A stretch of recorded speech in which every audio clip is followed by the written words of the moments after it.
alongside Tanner Hendrickson and Grant Francis. That's right, Grant Francis in the house as BK is dancing with Mickey Mouse. I'm Alex Ferrario as it's BK and Ferrario here on 101 ESPN. I can't make fun of him too much because I'm going to be doing that in 2 weeks. So I guess par for the course, right? Never get any vacation. No, you don't. Well, you want to go to Disney World? Yeah. You can go with my two girls. That's okay. I'm down. You want to take my wife and the girls to Disney World? Sure. Grant, you in? I'll be in Italy. Thanks, though.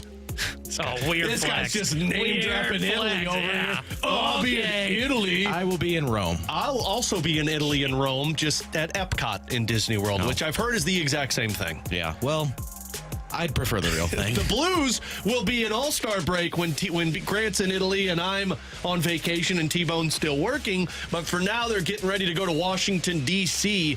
to take on the Capitals, looking to snap a 2-game losing streak. Only the second time under Drew Bannister that they've had back-to-back losses. So it'll be interesting to see what they have to show against that Capitals team. And guys, they're going to have a different lineup to show against that Capitals team. Not so much personnel, although there is one personnel move. We'll talk about that in just a bit.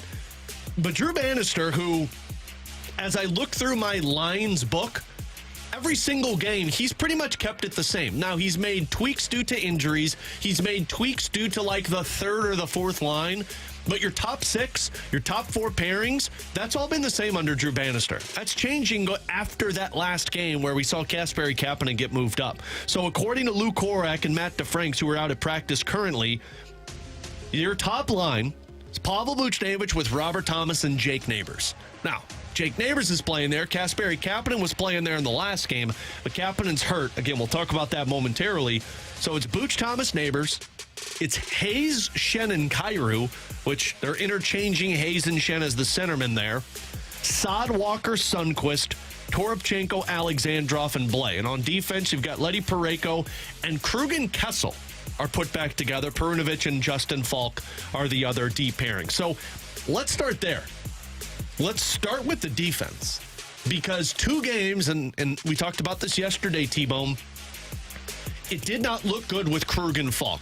Maybe Falk is still dealing with a little bit of nagging injury. I mean, for what he was out with, it's tough to come back as quick as he did. But it did not look pretty, Falk and Krug together. So much so that Drew Bannister said we're going back to the rookie to play with Torrey Krug. Those two worked really well together. If you go back and look at the teams they've gone up against, Kessel has still not been on the ice for a goal against at even strength.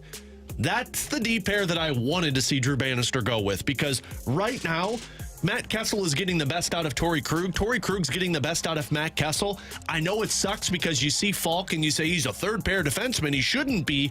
I don't think that has anything to do with the pairing he's on and everything to do with the chemistry that they had in their top 4. Yeah, I think you're right. I think it has to do with the chemistry, and credit to Kessel. He's been really good since he got caught up here. I mean, you just mentioned it.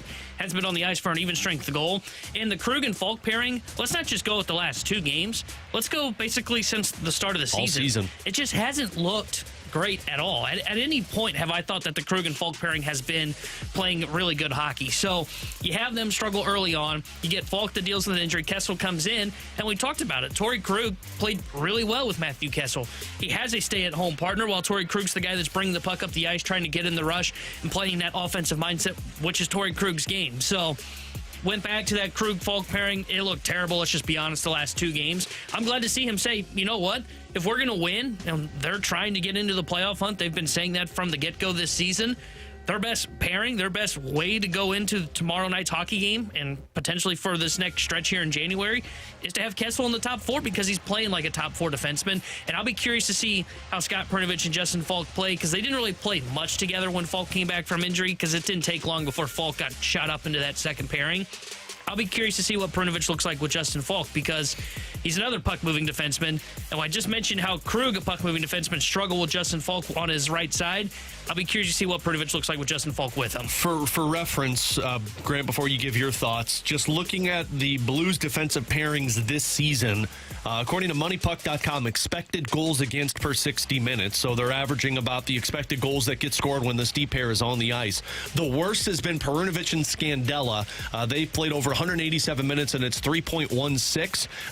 The second worst, though, is Krug and Falk. They played 562 minutes together and a 3.11 expected goals against. Krug and Kessel, a 2.02 expected goals against. Your best, surprisingly, has been Perunovic and Colton Parayko, which someone smart on this show has been saying they should go together. Well, to be fair, A, they're not on the ice much, and B, when they are on the ice much, the other team's probably just dumping and chasing because the Blues are down. Or because those D pairs are awesome and you can't get the puck from them. You know, we'll never know. Parayko and Leddy, by the way, 2.8 expected goals against. So Krug and Kessel over 500 minutes played, over 100 minutes played together, have been the best D pairing for the Blues. Yeah, which is surprising. And I mean, you just look at Justin Falk in his last 2 games. I just looked this up. He was a -5 with 1 shot on goal in the past 2 games. Those are the only numbers he really has. He had 3 block shots in the last game, so give him credit for that. But I mean, it's not enough for Justin Falk right now. And maybe that injury that he had is still nagging. We don't know.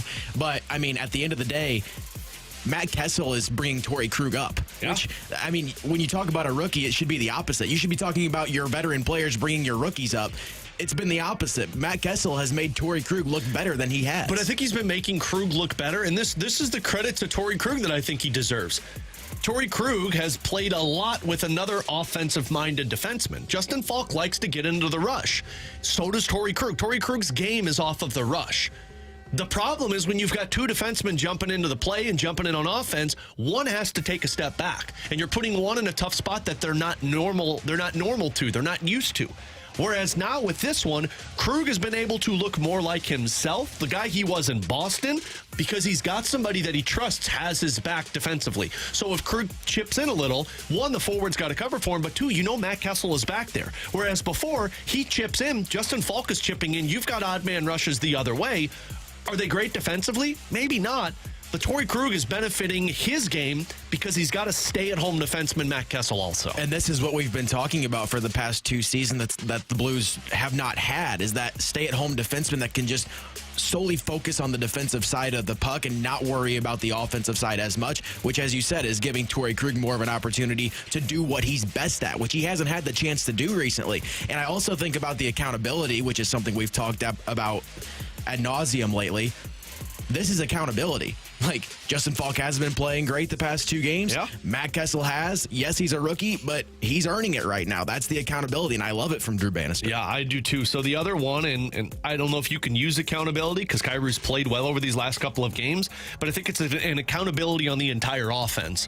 You guys aren't scoring. We need more offense. He's gone back to Thomas, Buchnevich, and Neighbors, which that trio was a big reason why Jake Neighbors went on that torrid pace about 10 games where he was picking up goals, and you put Kyrie with Shannon Hayes. So you're looking for more offense on your forward side, and he's changing that up at the forward position, and that leads us to the Kasperi-Kapanen side of it. So Kapanen blocked a shot in that game. What was it? The game that they played against Philadelphia. So Tuesday? My days are all jacked up right now. Monday. Blocked a shot. I thought he was going to be out. Came back, finished the game great, but typical how this goes. You take the boot off, you take the skate off, and your foot swells up. He's out 4 weeks with a lower body injury, and the Blues have called up Adam Gaudette. And I've mentioned his name a lot before. Adam Gaudette, they acquired him in that trade with Ryan O'Reilly from the Toronto Maple Leafs. This season in the American Hockey League, he has the most goals scored of any player. 24 goals in 37 games, 36 total points, and he will be joining the Blues in Washington. My gut tells me he's probably going to slot in either on that second or third line. But now you're going to get a chance to evaluate at what an Adam Gaudette is. He's a goal scorer. Does he provide a little spark to your offense that you're desperate for? Yeah, just keep churning through those guys down in the AHL and see which one sticks, if any of them stick. And look, I think Gaudette's earned this. I mean, you look at his numbers down with the Springfield Thunderbirds, 37 games, and he's got 36 points. So he's almost a point per game guy and got 24 goals. And 24 goals, and look, that's not going to translate to the NHL level probably, but the Blues need to start getting shots on net. And that tells me right there that he's a shot-first mentality kind of guy. So you slot him in the lineup. He's probably going to be, my guess is, third or fourth line. I'm not 100% sure. Lou just tweeted out that Walker and Sundqvist are rotating at center and wing, so that tells me he's going to be a third-line player with Sundqvist and Saad. Yeah, and they'll just be looking for him to basically throw the puck on net. And you know, right. I don't mind the call-up. Let's see what he has. What do you have to lose at this point if you're the St. Louis Blues? You've created some space by putting Kapanen on IR, dealing with an injury. So I'll be curious to know what Gaudette looks like. And I do find it interesting for Bannister to break up that top line. But I can understand it because maybe you're hoping that Kyrou can help get Shen going with him on his wing. And if you're Jordan Kyrou, who's played really well since Bannister took over, he's got 14 points in 13 games played with 7 goals. And you move up that Neighbors to that top line, which has the best expected goals for percentage with any line combination that's played 100 minutes for the Blues. I think that's a sign of, okay, let's see if we can get a little bit more depth of scoring here in our top 6 by moving Kyrou down to the second line. And then let's see if we can get Shen going. And we're bringing up Gaudette, and we'll see if he can provide a spark for the third line. Trying anything they can because we talked about it yesterday. Has the new coaching effect that new coach bump worn off? I'm not 100% sure, but it had kind of gotten stale with the same lineup over and over and over again to where it is, okay, we have to do something if we're going to try and get more points here against Washington because we'll talk about this a little later on in the show. The Western Conference, the Blues have played well in the last 10 games. Western Conference doesn't care, though, and it's starting to push them down lower in the standings. I think you're seeing Drew Bannister start to get comfortable enough to say, like, all right, I've been here long enough now, I can start making my edits. You know, like, I think for the longest time, it's you let it play itself out, let players do what they do. You're just stepping as the interim. Now you're starting to get to the point where it's like, all right, let's start making my tweaks to it. And I think that's part of it. You know, he said, I think it was Monday going into that game, Kevin Hayes is really good at possessing the puck. It's hard to get it off of his stick. That's why you put him with Shen and Kyrou. You need to get more pucks to Kyrou. Shen and Kyrou work really well together. Adam Gaudette, for T-Bone's question that what can expect from him, I mean, 24 goals, the most in that AHL. A scouting report on him, he's a shoot-first guy. He's not a defensive player. A little bit of a Jakub Verana, to be honest with you. He's just going to shoot the puck more. He's not a defensive liability, but he's going to be in the offensive zone. He's got 130 shots, third most in the American Hockey League. My guy just shoots. So if you're bringing him up, you're bringing him up because you need offense. And now you're getting to the point that if Neighbors starts to click, because he's gone silent a little bit over these last few games, if Kyrou starts to click and get Shen and Hayes going, now we're talking about 3 solid lines that you can trust and Drew Bannister can get more offensive from, which is something that this team has been very desperate for over these last 4 to 5 games. Tanner Hendrickson, Grant Francis, I'm Alex Ferrario. If any more news comes from Blues camp, we'll keep our Blues practice. We'll keep you updated, but they're headed to Washington to take on the Capitals tomorrow night, which Grant and I will have your first Community Credit Union pregame starting at 5 o'clock. We'll talk more hockey. David Pagnotta of the Fourth Period and Sirius XM NHL Radio is going to join us. We are entering trade deadline season, and David's one of the best when it comes to those conversations, so he'll join us at 11:30. But coming up next, another top 10 list was released by Major League Baseball Network yesterday. It did not include one young Cardinals outfielder, but could he crack that list after this season? We'll discuss next here on 101 ESPN.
like I was going to cook on a top 10 list by Major League Baseball Network in the offseason, but here we go, because I just got fired up about it after I just saw a video on Major League Baseball Network. Alongside Tanner Hendrickson and Grant Francis, I'm Alex Ferrario. So they've been doing the top 10 list for positions throughout the offseason. We saw Sonny Gray was in the top 10 for pitchers. Wilson Contreras was in the top 10 for catchers. Were there any other positions that Cardinals players that they've done so far?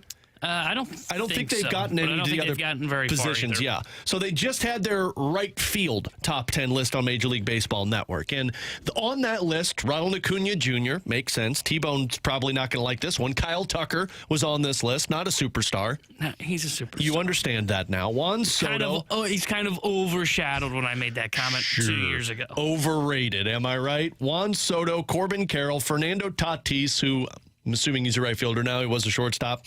I can't keep track with all of these guys. Seiya Suzuki, George Springer, Teoscar Hernandez, Adolis Garcia, Josh Lau. Those are the top 10 that Major League Baseball had as their right fielders. All of those names make sense that Jordan Walker's not on that list. Not a great season by Jordan Walker, but those guys are proven players in the outfield. But then I just saw a video, Brian Kelly and another one of their analysts, they don't have his name on here. They were discussing Cameron Mayburn, sorry. They were discussing wild card options in the outfield for that top 10 list. And Brian Kenny had Will Benson from the Cincinnati Reds, who has played a total of 128 games in his Major League Baseball career. And then Cam Maben had Lane Thomas. And now is where I start to cook. Lane Thomas, great season, don't get me wrong, 26 home runs. Cardinals fans were talking about Lane Thomas last year. But I think I would have a Jordan Walker, at least in the wild card conversation, going into this upcoming season than a Lane Thomas who maybe just had a one-off. I know it's about his defense. Frankly, if you're Jordan Walker, you fix your defense, you're on this top 10 list for what the expectations are. But I'm surprised that he wasn't at least in the conversation for that top 10 list after this past season. Yeah, I think the biggest thing for Walker was the defense because of, his WAR was dragged down because of it. And that's what a lot of these numbers are looking at, WAR, OPS. What's it good for? You're right. That's right, too. But Lane Thomas, 114 OPS plus, so he was 14% above league average last year. Jordan Walker finished the year 14% above league average offensively. Yeah. So defense was the only thing that's dragging him down.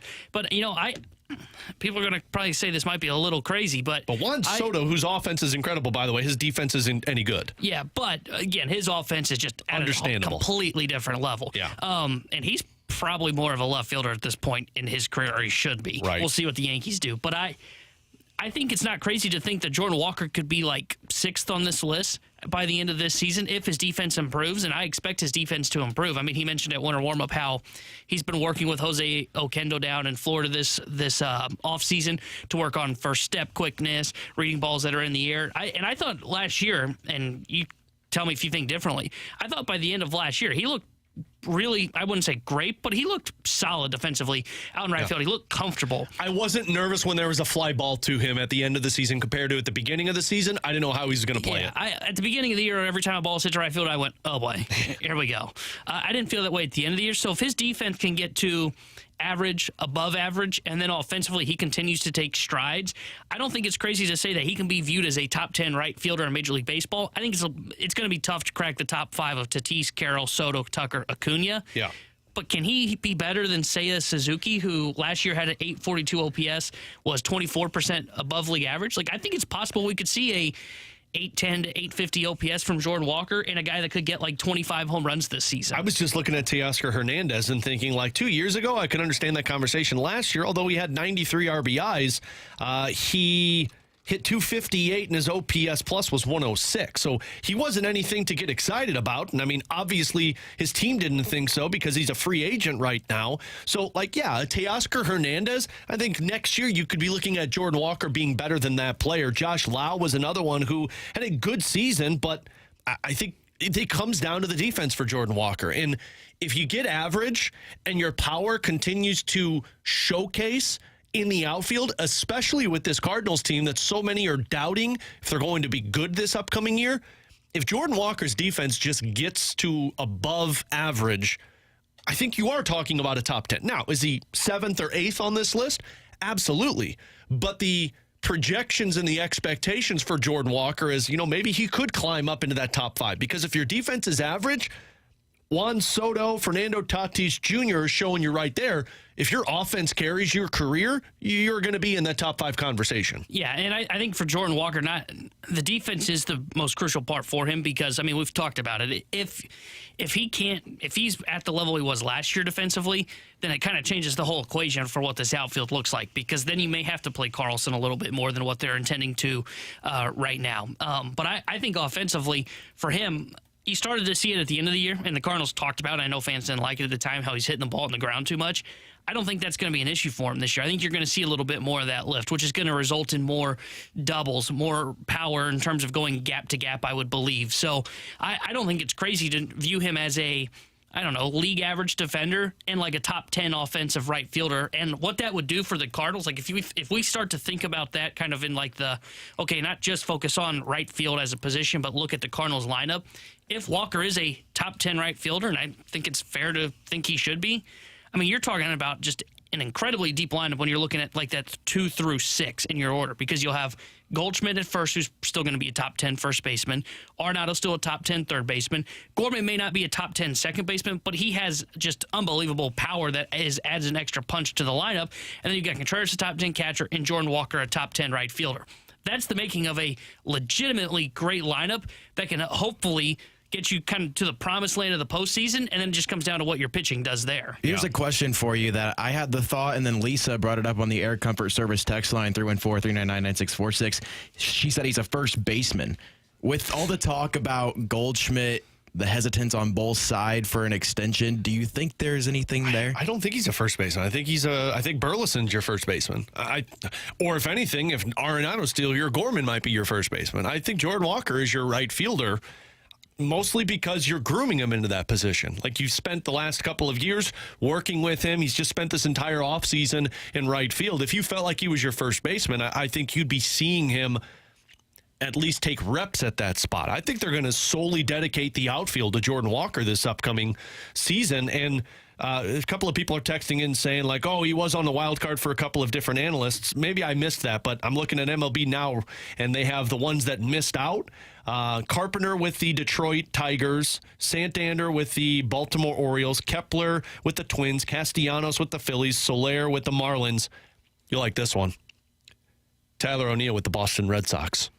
Oh, yeah. On Major League Baseball Network, the guys that just missed, according to their 2023 statistics, Tyler O'Neill. Yeah, that guy's an all-star this year. Get the hell out of here. Yeah, and for Jordan Walker, a lot of those guys that were just listed are like purely home run hitters. Absolutely. Like Kepler, just more of a baby slug type hitter. Walker's an all-around player. Like Walker, he hit 276 last year, and that was before he started to get the ball off the ground. He crushes the baseball when he hits it. He hits the ball extremely hard. I think he's going to hit for average, and he's going to hit for power. We'll see where the on-base goes because he's kind of a free swinger. I don't know if he's going to draw enough walks to really rise that on-base.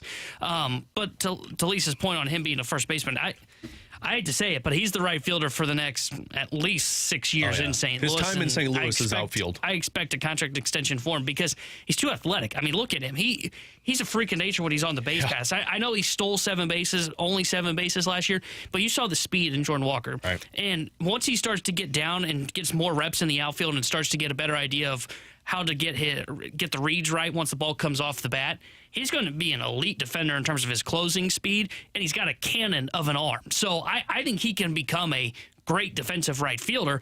It just takes time because this was only year 1.5 in right field? Full, yeah. Because last year he didn't start, or 2 years ago, he didn't start taking reps in the outfield till like the All-Star break in Springfield. So he's really only been in the outfield for 1.5 years for a guy that was a natural third baseman.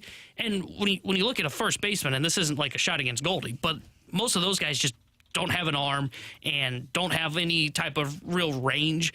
They're more of a guy that is a specialist at like picking the ball and just defensively sound in terms of picks at first base. There's no like one thing you have to be great at defensively at first base because when you think of the outfield, what do you need? you need a cannon of an arm, and Right. Jordan Walker's got that. Yeah, and I think there's going to be a ton of dudes that have a lot of focusing on them, but Jordan Walker's going to have one of those that could put him into that star conversation after this upcoming season. Their next one is their left fielders. I'll be interested to see where Lars Nootbaar finishes on that one. Tanner Hendrickson, Graham Francis, I'm Alex Ferrario. Coming up at 15, we've got our questions and answers segment. Send us your questions, 314-399-9646. We'll get to those coming up in just a bit. But coming up next, David Pagnotta of the Fourth Period and Sirius XM NHL Radio. He's going to join us to talk about the Blues and talk trade deadline because we're getting closer to that season. We're wondering where the Blues fall into that conversation. So we'll touch on that with David Pagnotta next here on 101 ESPN.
Grant Francis here with a Sports Center update driven by Johnny Londoff Chevrolet and Johnny Londoff Autoplex. Blues have placed Kasperi Kapanen on IR. They've recalled Adam Gaudette from the Springfield Thunderbirds, the Thunderbirds' leading scorer this season. Blues will be back in action tomorrow as they take on the Capitals in Washington. Pregame will be at 5 o'clock, puck drop at 6 here on your home for the Blues, 101 ESPN. I'm Grant Francis. The Sports Center update's been driven by Johnny Londoff. Find your roads and shop 24/7 at londoff.com and londoffautoplex.com. Are you kidding me?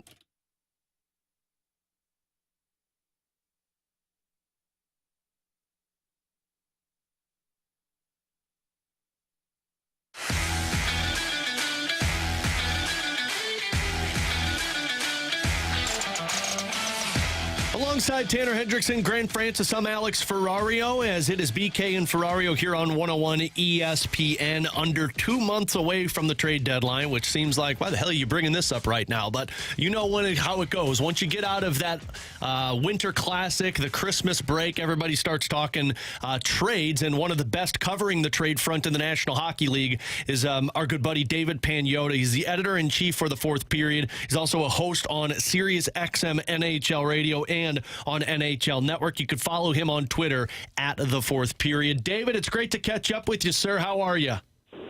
I'm great. Thanks for having me. How you guys doing? We're doing fantastic, man. And as we enter this trade deadline season, it gets more and more enticing, and we always love talking with you about it. But first things first, let's start just big picture with the Blues. What were your expectations coming into the season, and how are they met right now with how the Blues have played? Going in once the year got underway back in October, I thought this team was going to be a club that battles for a wild card position, and depending on how third seed, I thought Colorado and Dallas would be at top. Depending on the third slot, could it be a race between Winnipeg, St. Louis, Minnesota, kind of that grouping, and then Winnipeg just decided to run away with everything. So. They've surprised a lot of people, but they've been playing excellent hockey. So because of that, I thought, okay, you'll battle for a wild card position. But with the way the Blues have performed, little up and down, bit of a roller coaster type of season so far, at least in the first half. They sit 5 points out of a wild card position right now. Still within reach. I thought they'd be a little bit closer to the halfway point, but certainly still within reach.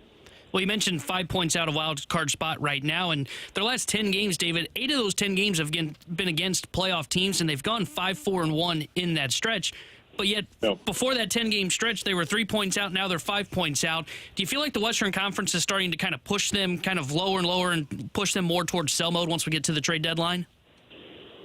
It could be. I mean, I think the next couple of weeks here, once we get to February, are going to be indicative of how they're going to approach the deadline on March 8th. If they're still, 5 points or even further from a wild card position in the next 2 months, 2 weeks, right after All-Star weekend, then you kind of look to say, okay, well, I mean, look, you look at this team, they don't have too many pieces in terms of rentals, assets that could potentially be available. I think Marco Scandella would be the only one that would fit that bill, playing on an expiring contract on the back end. So the way they're going to approach this, I believe, will be more geared towards the long term in mind and beyond this season.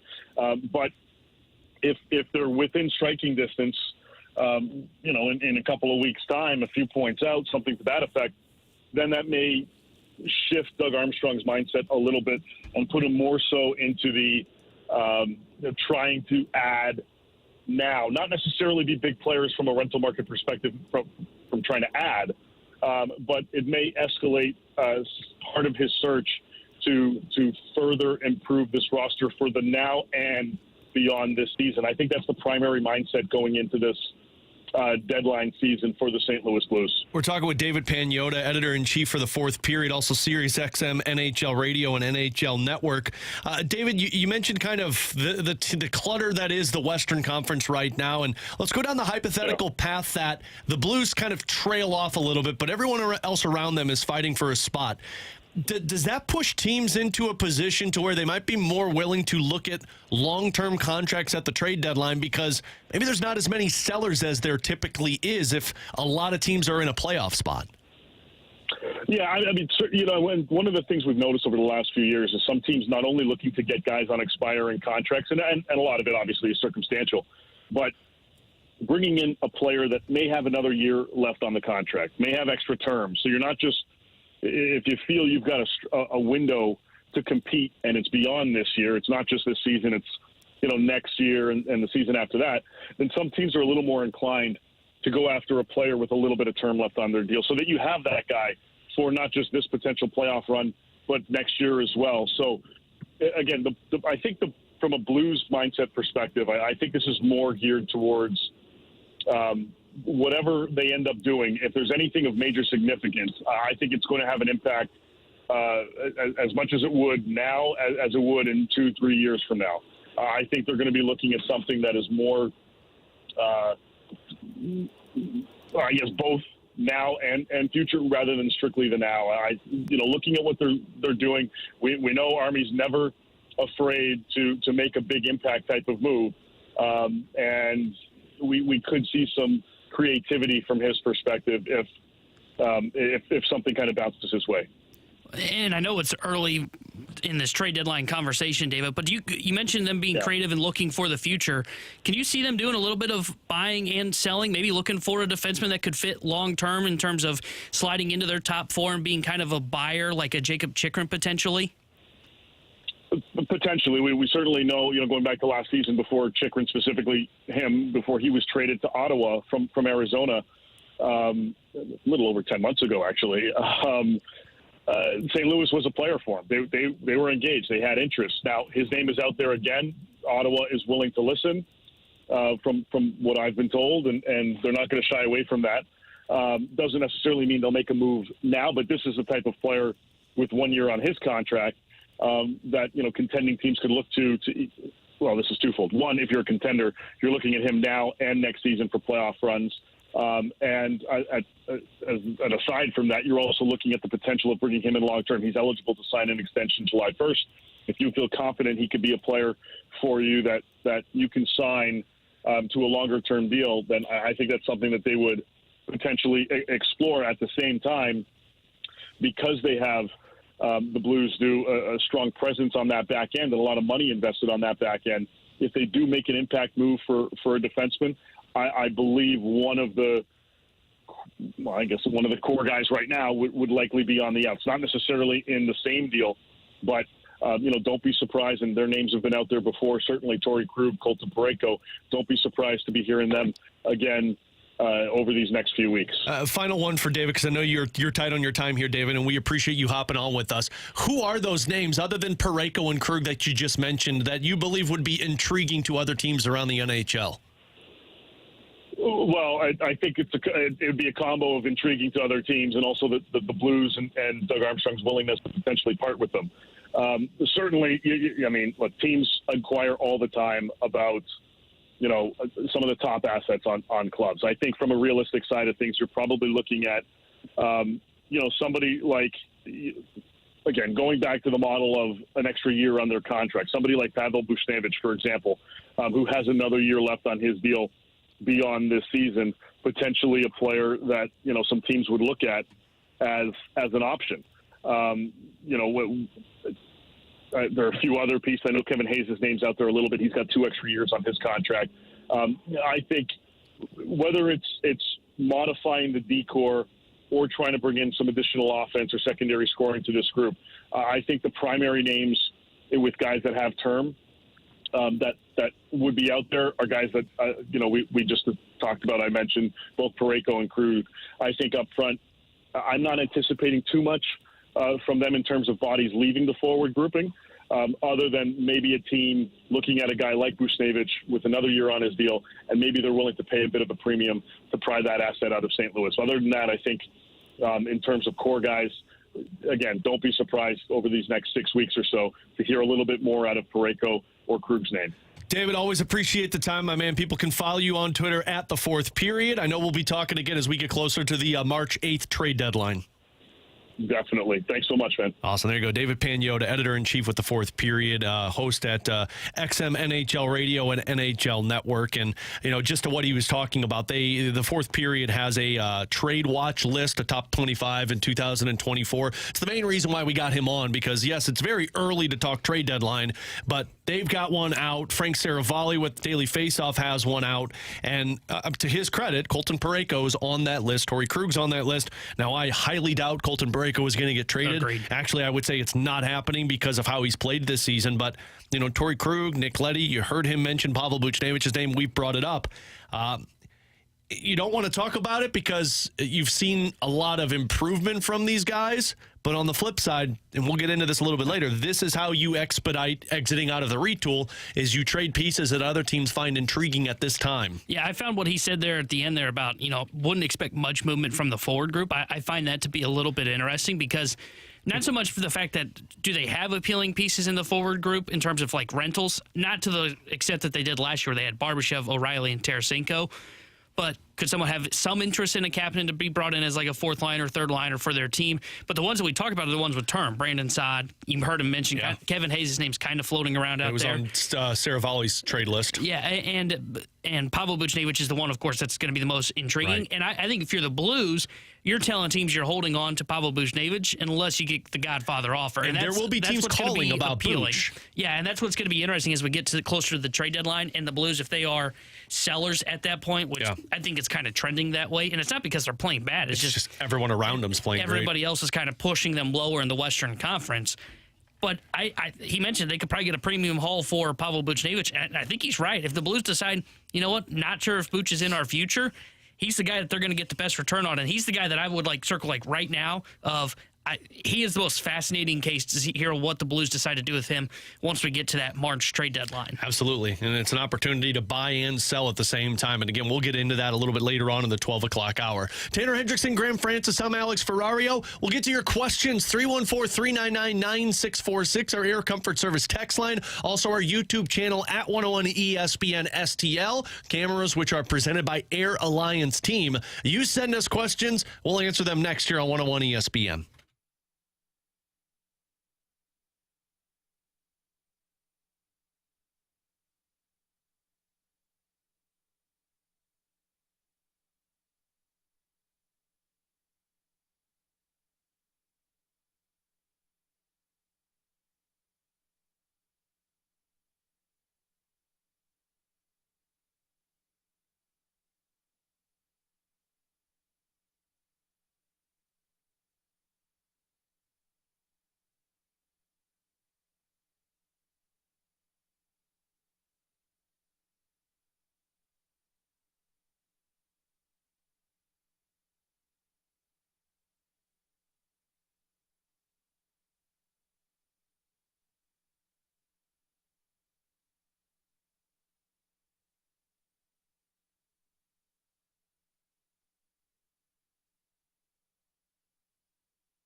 403-999-9646 is our Air Comfort Service text line. You can also send us a message on our YouTube channel at 101 ESPN STL. We'll get to some of your questions. Chris Kerber is going to join us coming up in about 10 minutes or so. Let's go to this one from the 314. Can you guys explain this Amazon buying Diamond Sports to me like I'm 5? After 2024, will they still be available cable or streaming only? I wish I could explain this to you. I've read like 3 articles since the news broke yesterday, and I'm still confused by this. Yeah, I'm still waiting to have it explained to me like I'm 5. Yeah. Derek just put a piece out on the Post-Dispatch that I'm going to read during a commercial break. But my understanding as of right now is there's still a lot up in the air, just that Amazon now has the rights to some teams for streaming purposes, but not the St. Louis Cardinals because Major League Baseball owns their streaming rights. My guess is that Major League Baseball is most teams, if not all, are going to take their RSNs back after 2024. Right. I think this deal just allows Amazon to operate allows for Diamond Sports to operate for 2024. 2025 still up in the air. Look, once we know more, we'll pass it along and we'll try and break it down a little bit more. But right now, it's still kind of confusing to even us as to what's going on. It's the starting stages of this all. Like they're in court discussing it because it's available, and Amazon's thinking moneymaker, and that's where it's at right now. I don't think anything's changing. 2024 is Bally Sports Midwest, and then after that, you're going to start to see people try and figure out what to do with it. But like T-Bone said, as soon as we get a better explanation about it, we can explain it. But right now, man, it is just all so very confusing. From the 636, guys, the Blues have a lot of three-round draft picks, first three-round draft picks in the upcoming drafts. Doug may be able to restock the system if he decides to sell again. Are you intrigued at all about the available players in this year's draft? It's funny that they ask this because I just pulled this up on Daily Faceoff. Steve Ellis, who is another prospect guy who evaluates them for Daily Faceoff, I'm very intrigued by the defenseman, and Scott Wheeler told us last week that, like, if you want a number 1 defenseman, this is the draft to get him if you're in the top 10. I want you to just listen to this breakdown from Stephen Ellis of 2 different defensemen and tell me if you want this team to be in that position. A 6'7" blue liner who is averaging just under 20 minutes a night while blocking shots, landing hits, and showing off great skating for his size. From talking to scouts recently, they think he's the next Victor Hedman. Yeah, I'll take one of those, guys please. In on that one? Yeah. Another one. Nice. This standout has fallen in the eyes of many, including myself. It's not due to lack of production, given he's been humming a point per game as a freshman, but he's a great triple threat, as physical, two-way defenseman, and as competitive as it gets. It's a bit nitpicky because the strengths outweigh the weaknesses, but he won't last long on draft day. Physical, two-way, competes. Another one. He's mobile, has great speed, makes smart decisions with the puck. He's an all-around player who will be a workhorse in the NHL.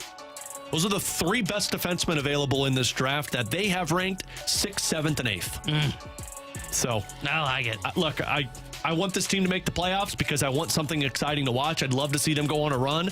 But if you're in this murky middle, to answer this texter's question, I think I might lean more towards seller because how often do you have this opportunity to see these players? And maybe these guys are bust. Maybe you don't get it. Maybe the draft is stacked like I think it is and you fall back. But I'll give myself an opportunity. They're in a odd spot because of what we just talked about with the Buchnevich scenario, and that's what it's going to be interesting to watch as this moves along this season and get closer to the deadline. Because last year they were in a great spot to sell off, where you had like 3 legitimate pieces you could trade in. Ryan O'Reilly, a top-line centerman, Vladimir Tarasenko, a top 6 scorer, and then Ivan Barbashev, a perfect role player, Swiss Army knife that was great for Vegas in the playoffs. Yeah. This year, they don't really have great pieces to get a significant return to where they could end up with multiple first-round picks in this year's upcoming draft. But they could do that by trading away a person with term like Assad, a Buchnevich. And that's how you get more in return than what you got. Like, you got first-round picks. That's great what you got with O'Reilly and Barbashev and Tarasenko. But imagine what you could get in return for somebody who's got an extra year available to him. Yeah, and Buch is probably the guy. Like, I think there may be some interest in Assad. There may be some interest in a Hayes. But not the same as Not Buch. the same as Buch, where he's got just another year.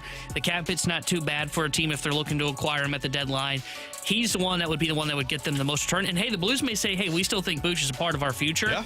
And if we're not getting what we want for Assad or Hayes, or maybe they view them as a guy that's here for the rest of the contract, they may say, you know what, we've got our first-round pick, and it looks like we're trending towards a team that's going to be a top 10 selector.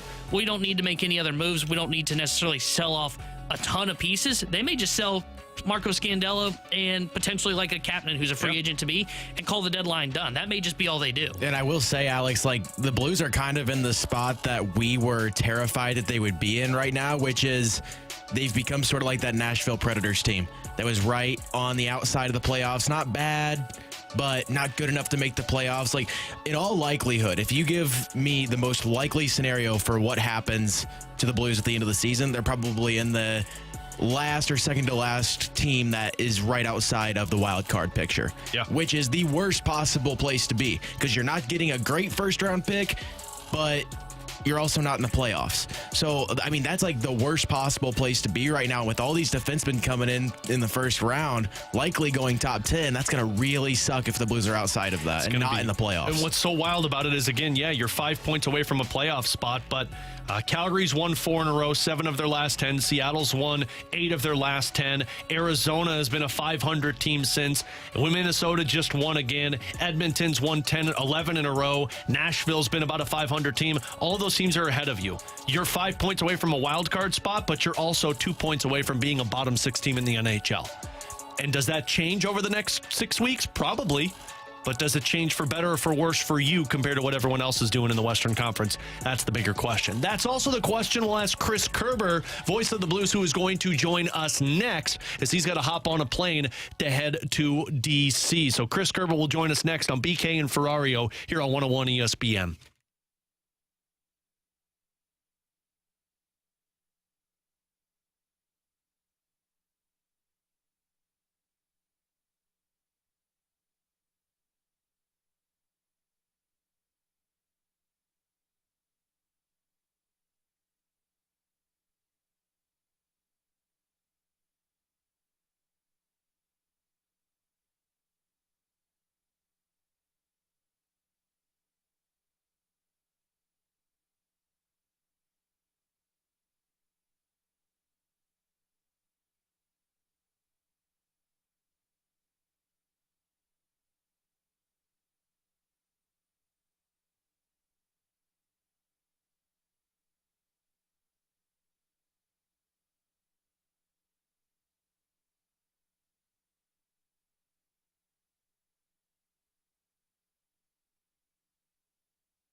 Alex Ferrario alongside Chris Kerber to talk about my friend, his friend, Classic Air Care. I was telling Kerbs about what Classic Air Care has done for the Ferrario family. And by that, I mean they've been working with my dad, Kerbs, for the last 30 years, taking care of his HVAC system to where every 6 months they come out to do the maintenance program. They're keeping that HVAC system alive for my dad. I learned from him, and I've been using Classic Air Care for the last 6 years doing the same thing.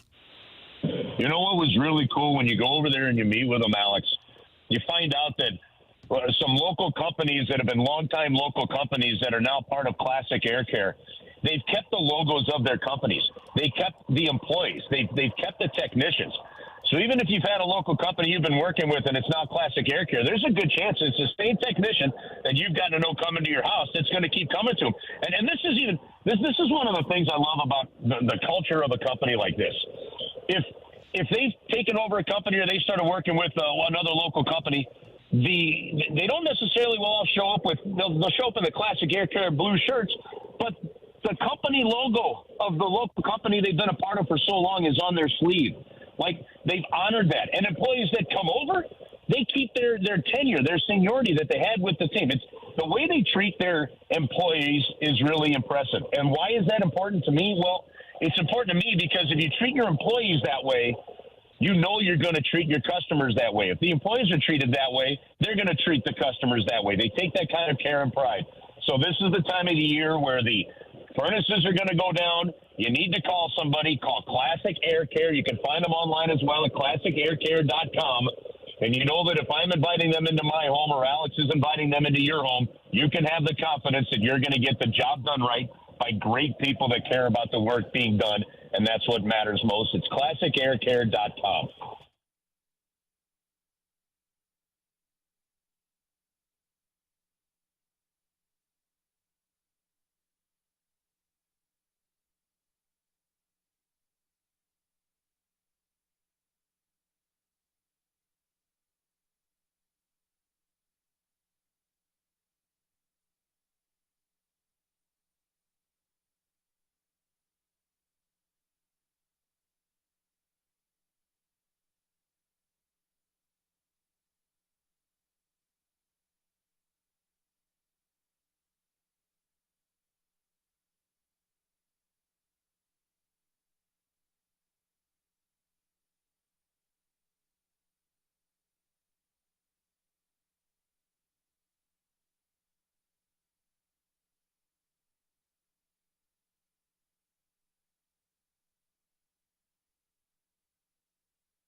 Alongside Tanner Hendrickson, Grant Francis, I'm Alex Ferrario as the Blues are back at it tomorrow night against the Washington Capitals on the road. First Community Credit Union pregame beginning at 5 o'clock with myself and Joe Vitale. Curbs and Joey have puck drop at 6 here on 101 ESPN. And the voice of the Blues, Chris Kerber, is with us now prior to hopping on that flight to D.C. Curbs, does it feel weird getting on a plane after 2 weeks at home? No, it feels nice. I mean, it feels normal. It was honestly, I think it was a great homestand. It needed to be a good homestand.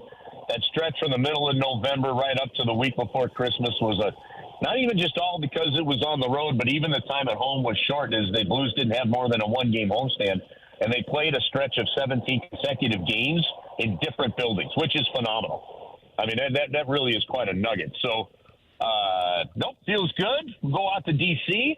I think that the homestand was good for the Blues. I don't think it was great. It had a chance to be better, but the competition, and you look at everything in the right perspective, I think they did fine. And now you go take on a team that's really in a very similar spot that the Blues are in, and you see if you can handle business on the road. And, Curbs, we'll get to see a new face in Washington tomorrow as Bannister confirmed today that Kapanen is out week to week and that we will see Adam Gaudette, who was recently recalled today, play on the third line. What are you hoping to see from Adam Gaudette when he makes his debut tomorrow night? Well, you want to see smart, consistent play. Obviously, being the leading scorer in the American Hockey League, he can put the puck in the net. He's got some NHL experience, so he's not coming in, to a situation that he doesn't know what expectations are going to be. But you need to just see good, responsible hockey. And when you do that, the offense will come. So it looks as if he might play on that third line. So he'll get to, it won't be 5-6 minutes a game. Maybe he's getting, 10, 12 minutes a game, and we'll see how that goes for him. But another opportunity for another guy that was in the minor leagues, and you hope that he takes advantage of it, because if he does, that's a very positive thing, obviously, for the big club. Curbs, one guy that has taken advantage of it is Matt Kessel in the games that he's played when Justin Falk was injured, and Falk came back and Kessel dropped down to play with Perunovic and still has not been on the ice for an even strength goal against. What did you make of Bannister going back to Krug and Kessel after the last couple of games of Falk and Krug? You know what? I was a little surprised, honestly, to see them kind of broken up initially.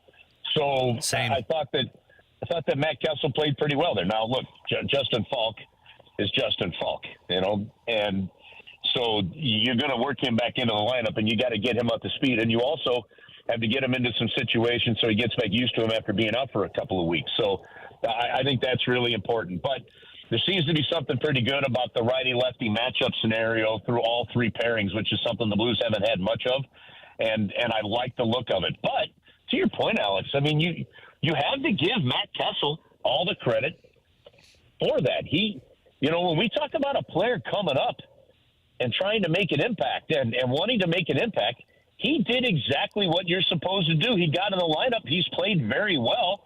He's proven what Drew Bannister had been telling us about where he was with his game. Drew Bannister has done a good job of putting him in situations to make him successful as well. And Matt Kessel continues to earn that playing time. Now, look, fast forward a couple weeks down the road, what happens? At some point, you do have what Larry Plow used to call asset management. And whether it's because of Perunovic or a Tucker would have to clear waivers, eventually have to make a decision. We don't want to send a guy down, but we're going to, because it helps us protect our depth for a little while longer. That could be a scenario. Or enough that they say we can't afford to not do that, and that forces the hand to make another move. I don't know how that's going to shake out, but he continues to play well and do the job right now at this level, and that is all you can ask for from him. Well, and to that point, Curbs, I talked with Kessel, I guess it was last week before a game where it was Falk returning, and just asked him, playing with Krug, and if you dip back down to Scott Perunovic, and he said, I don't view this as a demotion or anything like that. He said, I view this as an opportunity to prove that I can play with anybody. And man, I think that mindset is as important, if not the most important, for a player right now with this Blues team. Yeah, when you're a young player like he has, and you're basically approaching 10 games in the National Hockey League, you're just happy that when you walk in that dressing room, you've got a sweater with your name on it. Yeah. Like in all seriousness, that's what matters the most there. So, from Matt Kessel's standpoint, his job is just to come in, do what he's supposed to do, play the game, and play it well. And then the rest takes care of itself. And that's what he's done. I mean, look, when you come in and they basically decided to scratch Marco Scandella for 2 games because of the way he was playing. And that is not a statement on Marco Scandella. That's more a statement on Matt Kessel. And honestly, where this team is, listen, how many times, whether it be baseball with the Cardinals, the Blues, whatever it is, they say, hey, play the young guys, see what the young guys can do. This is one of those stretches, I think, where the Blues are also recognizing where they are, what they need to find out. This tells them a little bit more about next year and the year after, which is valuable information right now. And you're getting that without him costing you hockey games. That's a pretty good scenario right there for the St. Louis Blues. And, Curbs, the other teams that we saw at practice today, Drew Bannister electing to break up that top line. And he broke it up a little bit in the last game where he moved Kapanen up to the top. But now he's going with Buchnevich, Thomas, and Neighbors on that first line again, and moving Kerber down to the second line with Schenn and Hayes. What do you make of him deciding to break up that top line going into tomorrow night's game? Well, the one thing that Drew Bannister, Tanner, has been trying to do is add some of that secondary balanced scoring. Now, what happened in the last game, and Joe Vitale mentioned this during the game, was you saw that top line pass up opportunities to shoot the puck. And instead they tried to make that one extra pass, and then it got deflected and it went out. Look, the best line for the St. Louis Blues, without any shred of doubt, is Buchnevich, Thomas, and Kyrou. But every now and then you do try to find some balance. You make it a little bit harder. Now the Washington Capitals are going to have to try to figure out, okay, we don't have to key in on that one line because now Kyrou's on that second line. Jake Neighbors has earned opportunities up the lineup. He's had a terrific season. He's going to bring you a little bit more of that certainty, a little bit more of that puck grit, a little bit more of that get to the front of that and battle along the walls. than Jordan Kyrou does. So he brings that element to the line. And if they can do that and then find some chemistry with Kyrou and Shen and Hayes, then you've really added some depth to your lineup there. So, and then of course, with Kapanen obviously being out, that's really what facilitates all this. And then it gives an opportunity for Gaudette, as we mentioned, to come in and see what he can do. Curbs, final one, and we'll get you out of here on this because I know you got to hop on the jet to head to D.C. But you mentioned 5-4-1, and it's a good homestand. It was a good stretch for the Blues in this 10 games against tough opponents. Being that record, everyone else around you seems to have leapfrogged you and kind of kept you in the same spot. Being 5 points out of a playoff spot and 3 points away from being a bottom six team in the National Hockey League, what do you make of this next 10-game stretch and the importance for the Blues? Well, somewhat surviving this last 10-game stretch was critically important. But it shows you that playing one game over 500 isn't good enough in the National Hockey League. We really felt that to give themselves a really strong chance at the playoffs, you had to find your way to get to 5-6 games over 500, maybe 7 before the break. They didn't do that. I think the next 10 games, to answer your question directly, Alex, really dictates the reality of where this team is going to be. And then it poses two questions. Yeah, if you're a player, I know that the group wants to claw and fight and believes that they can make the playoffs and go on a run. At some point, they've got to go on a run, and that's going to be the key. It's got to be a 6 or 7 game win streak. It's got to be points in 8 straight because you're playing decent hockey, but you're losing ground because teams are winning 8 in a row, 7 in a row. They're winning 5 of 6. All right, and when a team ahead of you is winning 5 of 6 and you're winning, just one game over 500, that just doesn't quite get the job done.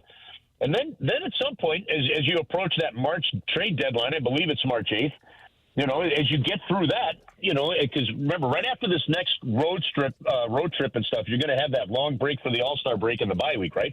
Those first 10 days in February. Come out of that, you got 3 weeks left.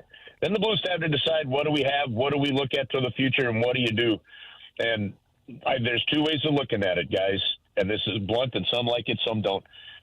If you make the playoffs, it's great because you're going to get guys that have plenty of, you're getting playoff experience for a Jake Neighbors, the Kessels of the world, the young guys as well. And once you get in, you never know what could happen. And I believe the Blues have the goaltender that can be a series difference maker. The other part of that is it's not the worst thing in the world. It's not the end of the world if the Blues end up with another top 10 draft pick, with the potential of maybe even getting a high one if they were to get lucky and win a draft lottery.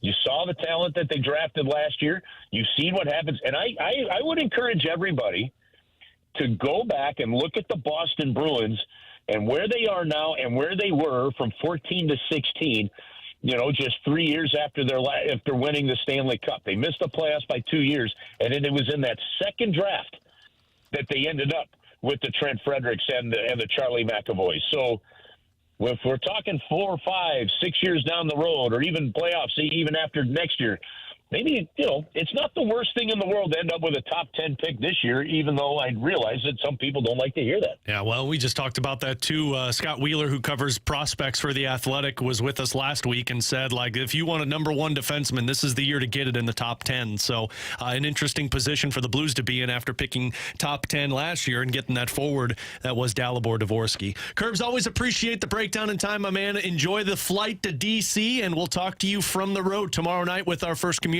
Credit Union pregame. You got it. Hey, Tanner, I love having you asking questions, buddy. Thanks, Curbs. I appreciate it. Hockey guy right, T-Bone. That's what we call him. That's what we call him, Curbs. Listen, he's got to do it. He's got to join the conversation when we're on it. I like his questions. Well, it's only BK. We say BK keeps him down. We get rid of Brandon and we get rid of Brandon and everybody thrives. Curbs, always appreciate it. See you guys. There you go. Chris Kerber, voice of the Blues, with him. Always appreciate him hopping on with us. What he said there at the end, we're going to get into in 15 minutes because I do feel like the next 10 games are going to be impactful.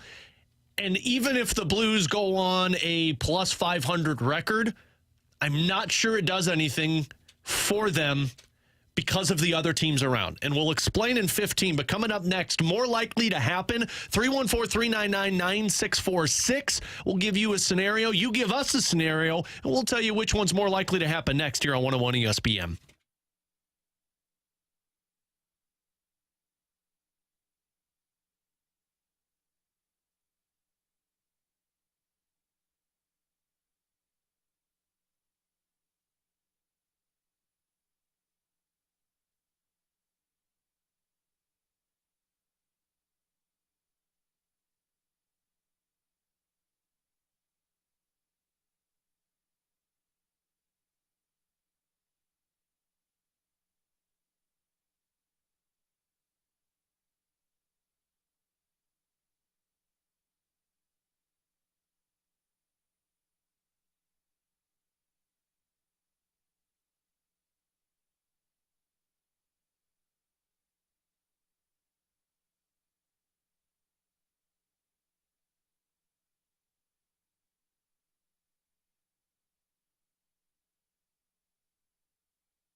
likely to happen here on 101 ESPN. BK and Ferrario, Tanner Hendrickson, Graham Francis. I'm Alex Ferrario. Full disclosure, I've already taken off one layer of clothing because I think the air's broken here, and it is hot, which is a good thing if you're outside right now on a worker. I'm not complaining. You whine a lot. I do, but I'm just letting people know, full context, it might be a skin type of show the final hour. Let me tell you how many people cared on YouTube. No, nobody. Nobody does. does. It's the same shape as this. It's a 0.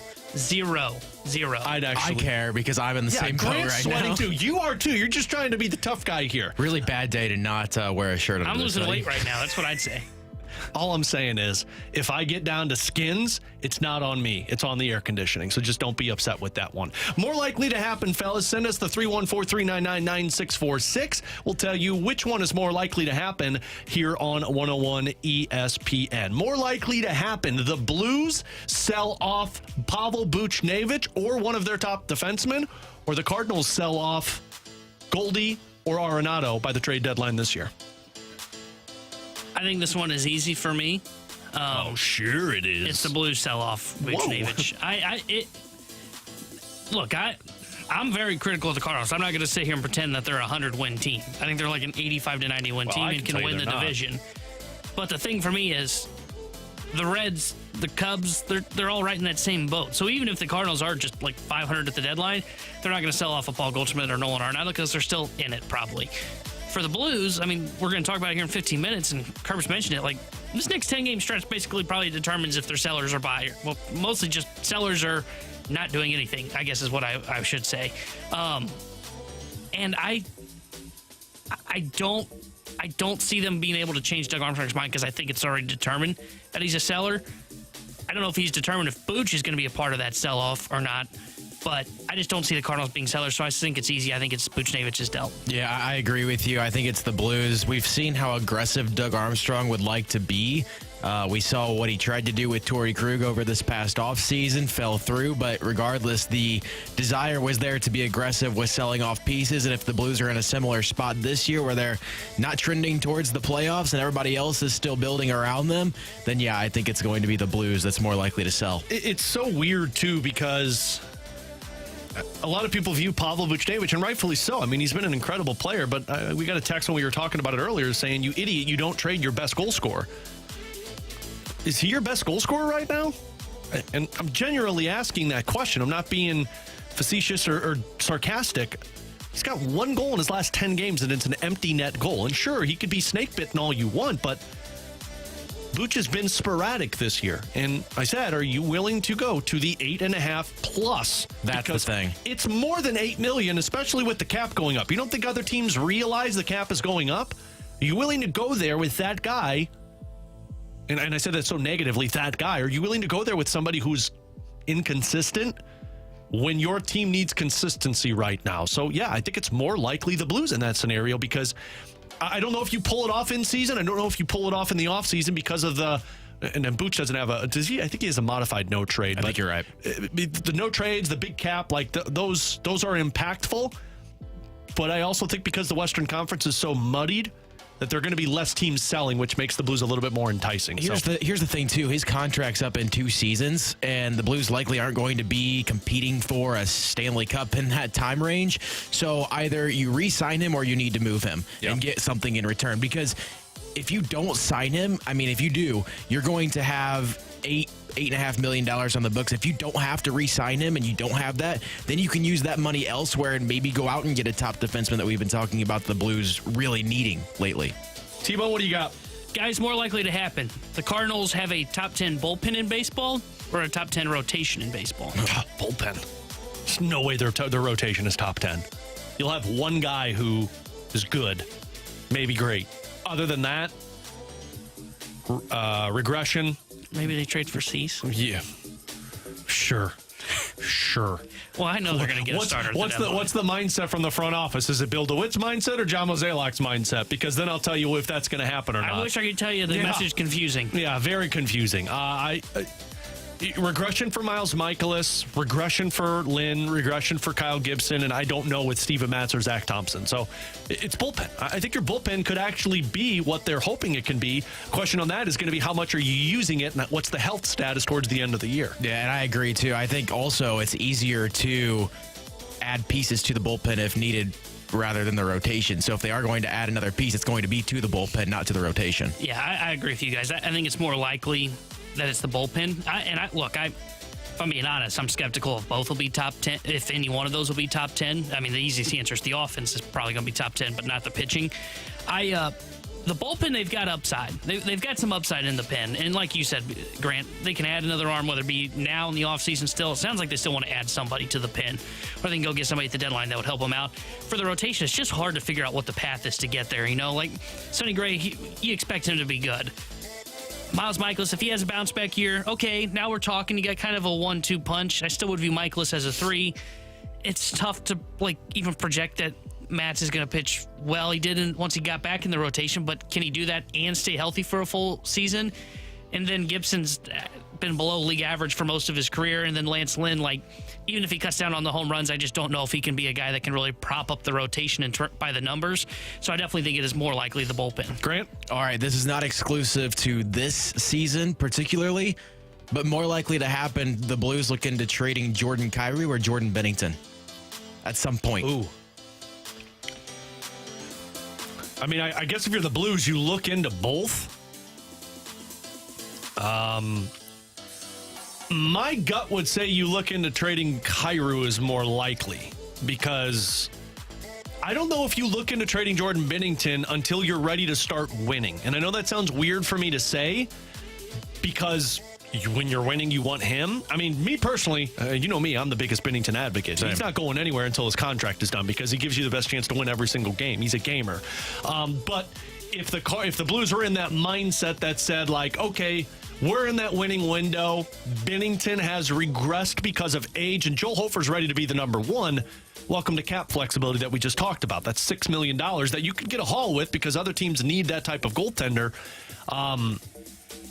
I would say it's more likely it's Kyrou, because that modified or that no trade kicks in after next season.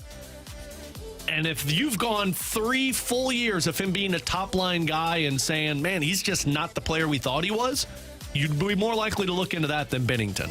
Yeah, I would say more likely Kyrou. I don't think either's going to happen, if I'm being honest, but I would say Kyrou in this situation, because I think with Bennington, you know what you have. And look, I still think you can question if he's a regular season goalie. This year he's played really well. There's no denying that. But you know he takes his game to the next level when he gets to the playoffs. So I think you hold on to him. And goalie's such a tough position, because look at all the other teams across the NHL. A lot of them are looking for goaltenders. So you've got a guy that at least is average at worst in the regular season, but takes his game to the next level in the playoffs. For the Jordan Kyrou perspective, I think Alex is right. It's still kind of unknown, if he can get to the next level. And I think defensively he's improved. Right now he's played pretty well, I think, for the most part this year. He's been really good since Bannister took over as an interim coach. But he hasn't still taken that next step that I think the Blues were expecting. So I could see a route where they said, you know what, maybe he just never gets there. Let's see if we can sell him before the no trade kicks in. I don't think that's going to happen, but in this scenario, I think that's more likely. Yeah, and I'm with you guys. I think it's more likely that Jordan Kyrou is, and I don't know how likely it is that either of them would happen either. But the reason why I bring up Bennington is just because, obviously he's been spectacular this season with how he's played so far.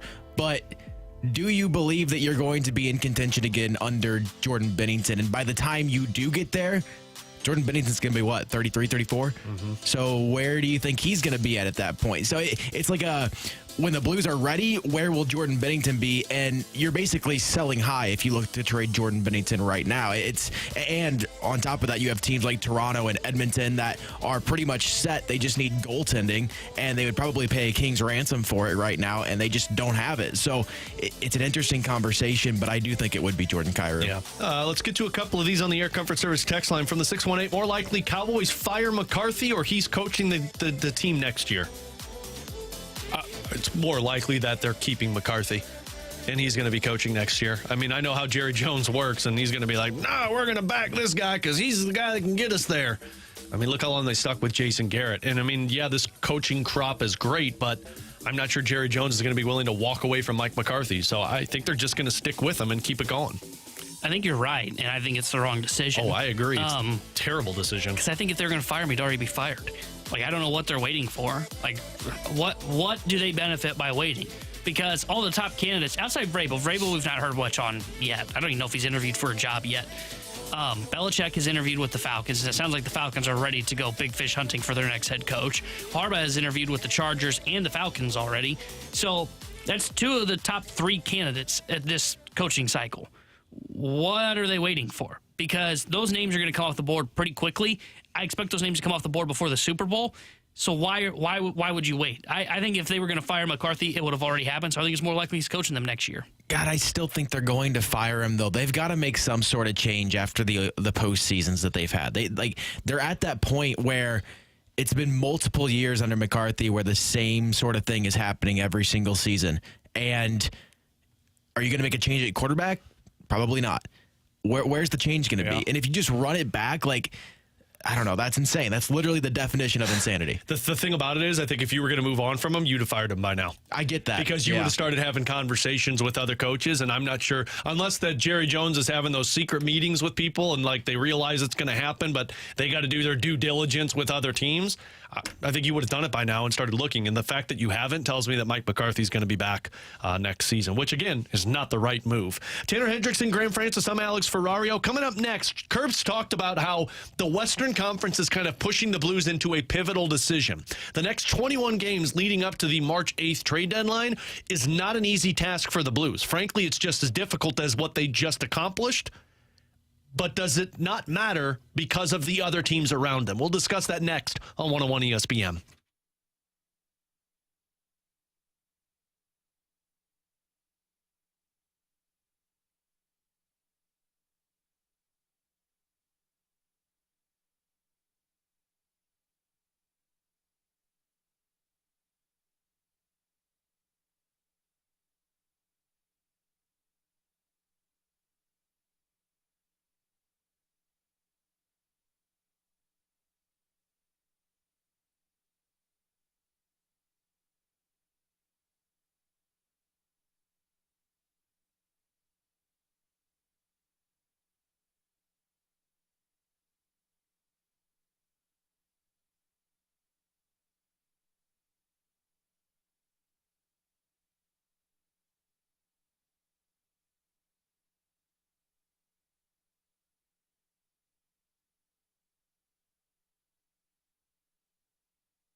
Grant Francis here with a SportsCenter update brought to you by Saliga Heating and Cooling. The Blues today placed Kasperi Kapanen on injured reserve. They called up Adam Gaudette from Springfield, the Thunderbirds' leading scorer this season. He will be in the lineup tomorrow as the Blues take on the Washington Capitals out in D.C. Pregame will be at 5 o'clock, puck drop at 6 here on your home for the Blues, 101 ESPN. I'm Grant Francis. The SportsCenter update's been brought to you by Saliga Heating and Cooling, an independent American Standard heating and air conditioning dealer.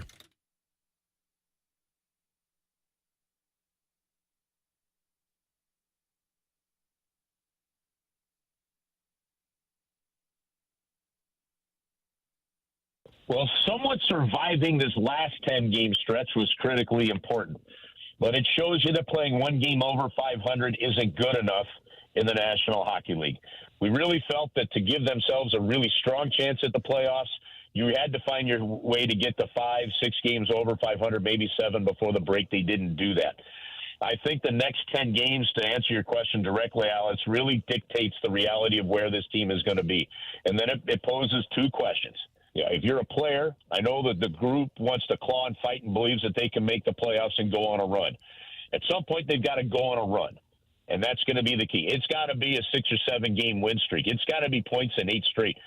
That's the voice of the Blues, Chris Kerber, who was with us a little earlier this hour talking about the Blues' next group of games leading into the March 8th trade deadline. And if you missed any of that, you could check it out after the show today up on our podcast page, 101ESPN.com, which is presented by Dobbs Tire and Auto Centers. And Kerbs is absolutely correct. You just went 5-4-1 in a 10-game stretch that we talked a couple of weeks ago, T-Bone, that this is pivotal in terms of where the Blues want to be. And look, 5-4-1 against 5 first-place teams. All 10 of them were playoff contending teams.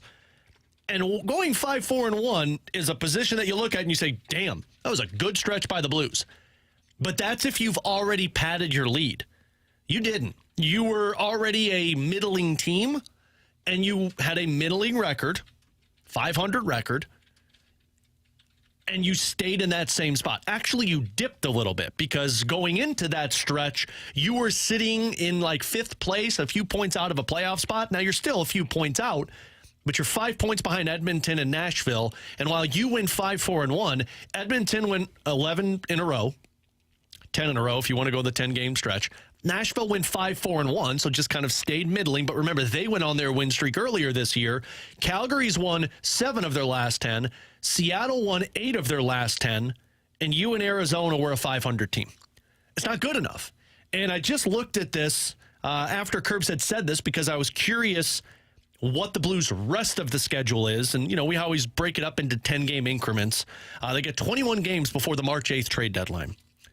So in 10-game increments, and I measured these as playoff teams out of the playoffs and fringe teams. And by fringe teams, as it stands today, you're 3 points or less from being a playoff team. The next 10 games that you play, there's only one team that's considered out of the playoffs. 6 of those 10 are against fringe teams, which I'd argue are tougher than the playoff teams because they have something to fight for like you do. You take on 2 playoff teams. The next 10-game stretch, you take on 7 playoff teams, 2 fringe teams, and 1 team that's out of the playoffs. And then the last game that you play before the deadline is against the New Jersey Devils.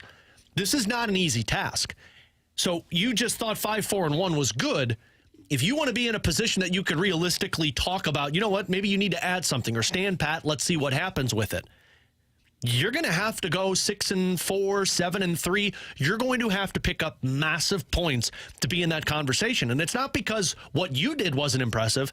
It's because Edmonton, Nashville, Calgary, Seattle are all teams that continue to win, which means the wild card that you're hoping for is going to be held by 4 other teams. Yeah, and we've been talking about, I feel like the Blues needed a winning streak probably since like the first 10 games of the year because you're right. I mean, you look at Nashville, you look at Calgary, Seattle now who's gotten hot. They all have had at least a spurt where they go on a little bit of a run, pad up some points, and it allows them to kind of either stick right around this wild card picture or at least give them a little bit of padding, like you said, for the Predators to where they can have a 5-4-1 stretch and still be looking at the playoff picture right now at 49 points. For the Blues, it's just been a constant win, loss, win, loss, win, loss. Maybe you win like 2 in a row, but I don't think they've won 3 in a row all season long, if I'm not mistaken. No, they haven't. So they need to go on a run. And what you just mentioned in their next 10 games, where you said it was, 6 fringe playoff teams? 6 fringe teams, 3 playoff teams, and 1 team that's considered out of it. That's where the run has to happen, because what Kerb said in our return from our for our open there of the next 10 games is pretty crucial for this team. This 10-game stretch will tell you whether or not they are kind of looking at becoming a real seller at the trade deadline, because that stretch, though yes, fringe playoff teams are pretty good hockey teams, they're also inconsistent just like you. And can the Blues find a way to play some consistent hockey? And that's been the thing they just have not been able to do this year. There are games where you look at it and you go, man, that was an excellent 3 periods that they played. And then there's games like the other night where they lose to the Flyers and you're like, damn, they didn't play really the first 2 periods of that game. So if they're going to remain in the playoff picture, and look, 5 points out right now, you're still in it. I'm not trying to tell you they're completely out of it. Of course not. But as you look, and as you mentioned, a lot of these teams are starting to play really well in the last 10 games. If the Blues can't find a way to go on a little bit of run, getting points in 6 of the next, I would say they need points probably in 7 of the next 10 games. Yeah. And if they can't do that, then they're probably going to still be sitting here at the bottom. And it's not just that you're sitting at the bottom, 5 points out now, is you got to leapfrog a whole bunch of other teams as well. And that's when it starts to become a little bit harder as you approach the deadline. And see, that's the part for me that's going to be difficult. Like, let's say you go 1-1-1 in your next 3 games. I mean, that's 3 out of 6 points. That's not bad. You go 1-1-1 and pick up 3 points. Edmonton goes 3-0. Calgary goes 2-1. And now you've gained, 1 point in terms of ground, which means you've lost ground. So you can go 2-1 over your next 3 games. You can go 4-2 over your next 6. But if these other teams continue to pick up points and pick up wins, it's not doing you any justice. And that's why this is so hard. Edmonton's in the middle of a 10-game win or 11-game win streak. Seattle just had a 9-game win streak. Nashville went on a win streak, I think at best was about 7 or 8. Calgary's on a 4-game win streak. You haven't gone on anything above 2. You still have not surpassed the 4 games above 500 mark this season. Every time you've tried, it's been a loss. So yeah, you're to your point of winning 7 out of 10. Not only do you have to win 7 out of 10, you need help. You need to win 6 in a row, and you need some teams to lose. That's the hard part, and that's why what I believe Doug Armstrong's so good at his job is he sees the picture already. If you don't think he's in the front office talking about, you know what, we're probably going to have to sell off, and who do we sell off? You're sadly mistaken. Sure, you won playoffs, but let's be realistic. You were a couple of points out of a playoff spot when you traded Paul Stastny. Doug's not going to sit here and say, well, we're almost there, guys, so let's just let it go. No, what he's going to do is say, we're a fringe team against team. Like, you really think, and look, Jordan Binnington changes everything. Jordan Binnington can rob a playoff series, which is why I want them to make the playoffs. But you think the Blues are going to pull out a victory against the way Edmonton's playing right now?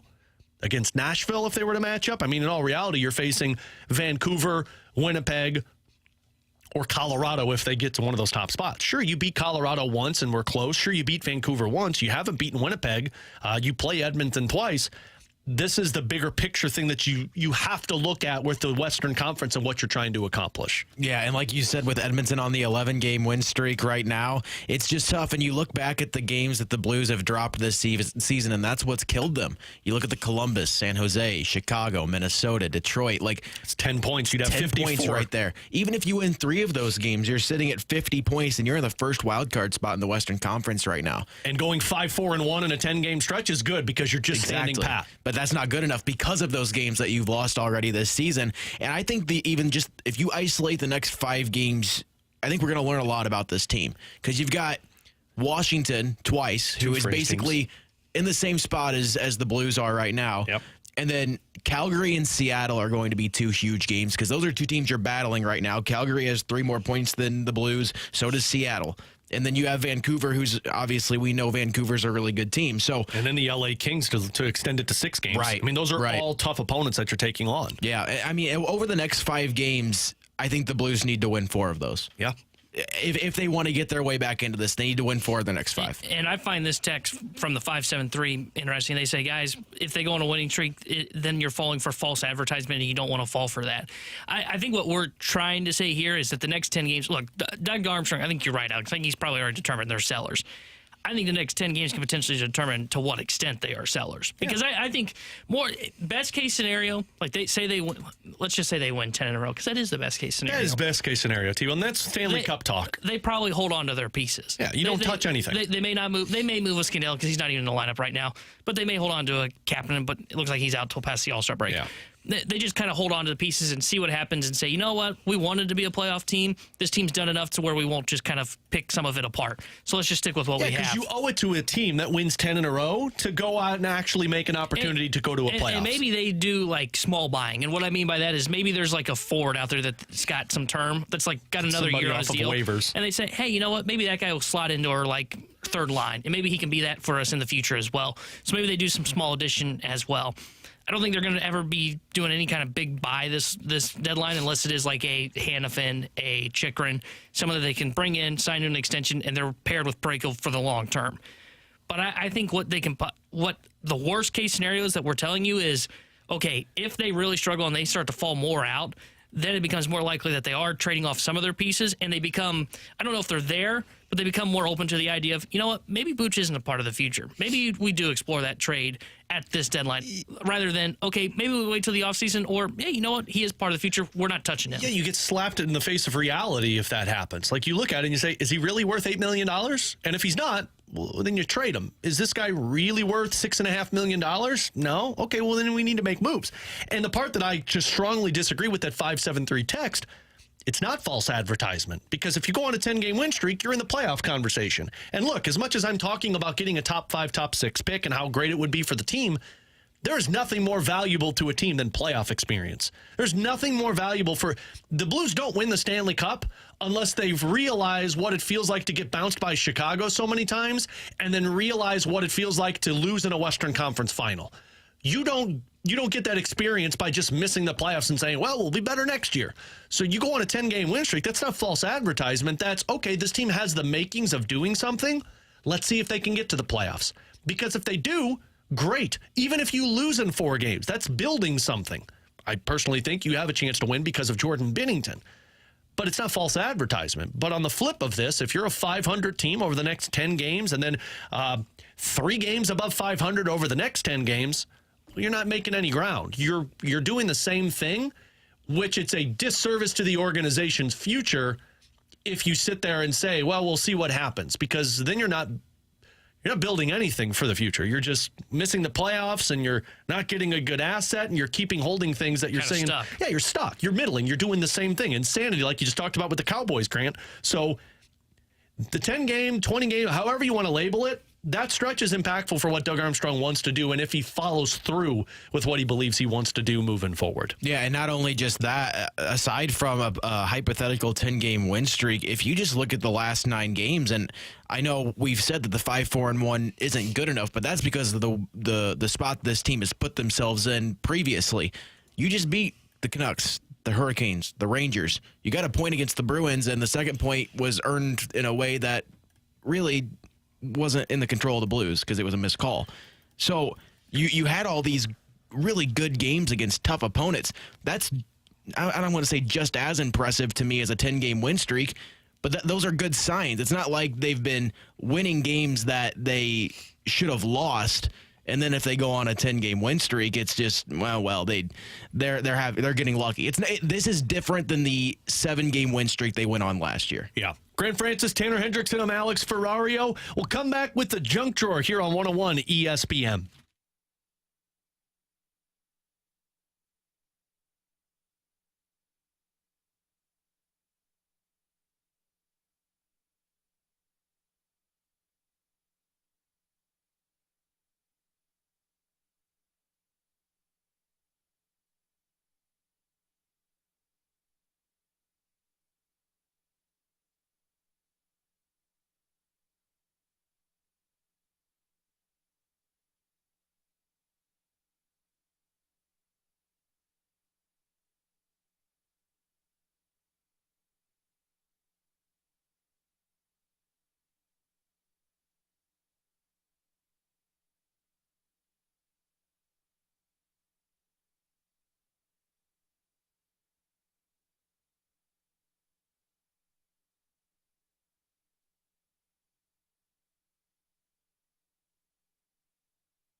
All right, guys, so I got something I need to get off of my chest. Oh, boy. It's not just the junk drawer. I guess it's the segment that's called Alex is Miserable, and everybody knows it. Alex went grocery shopping. Yeah. Here's the recap. Pretty much. Pretty much.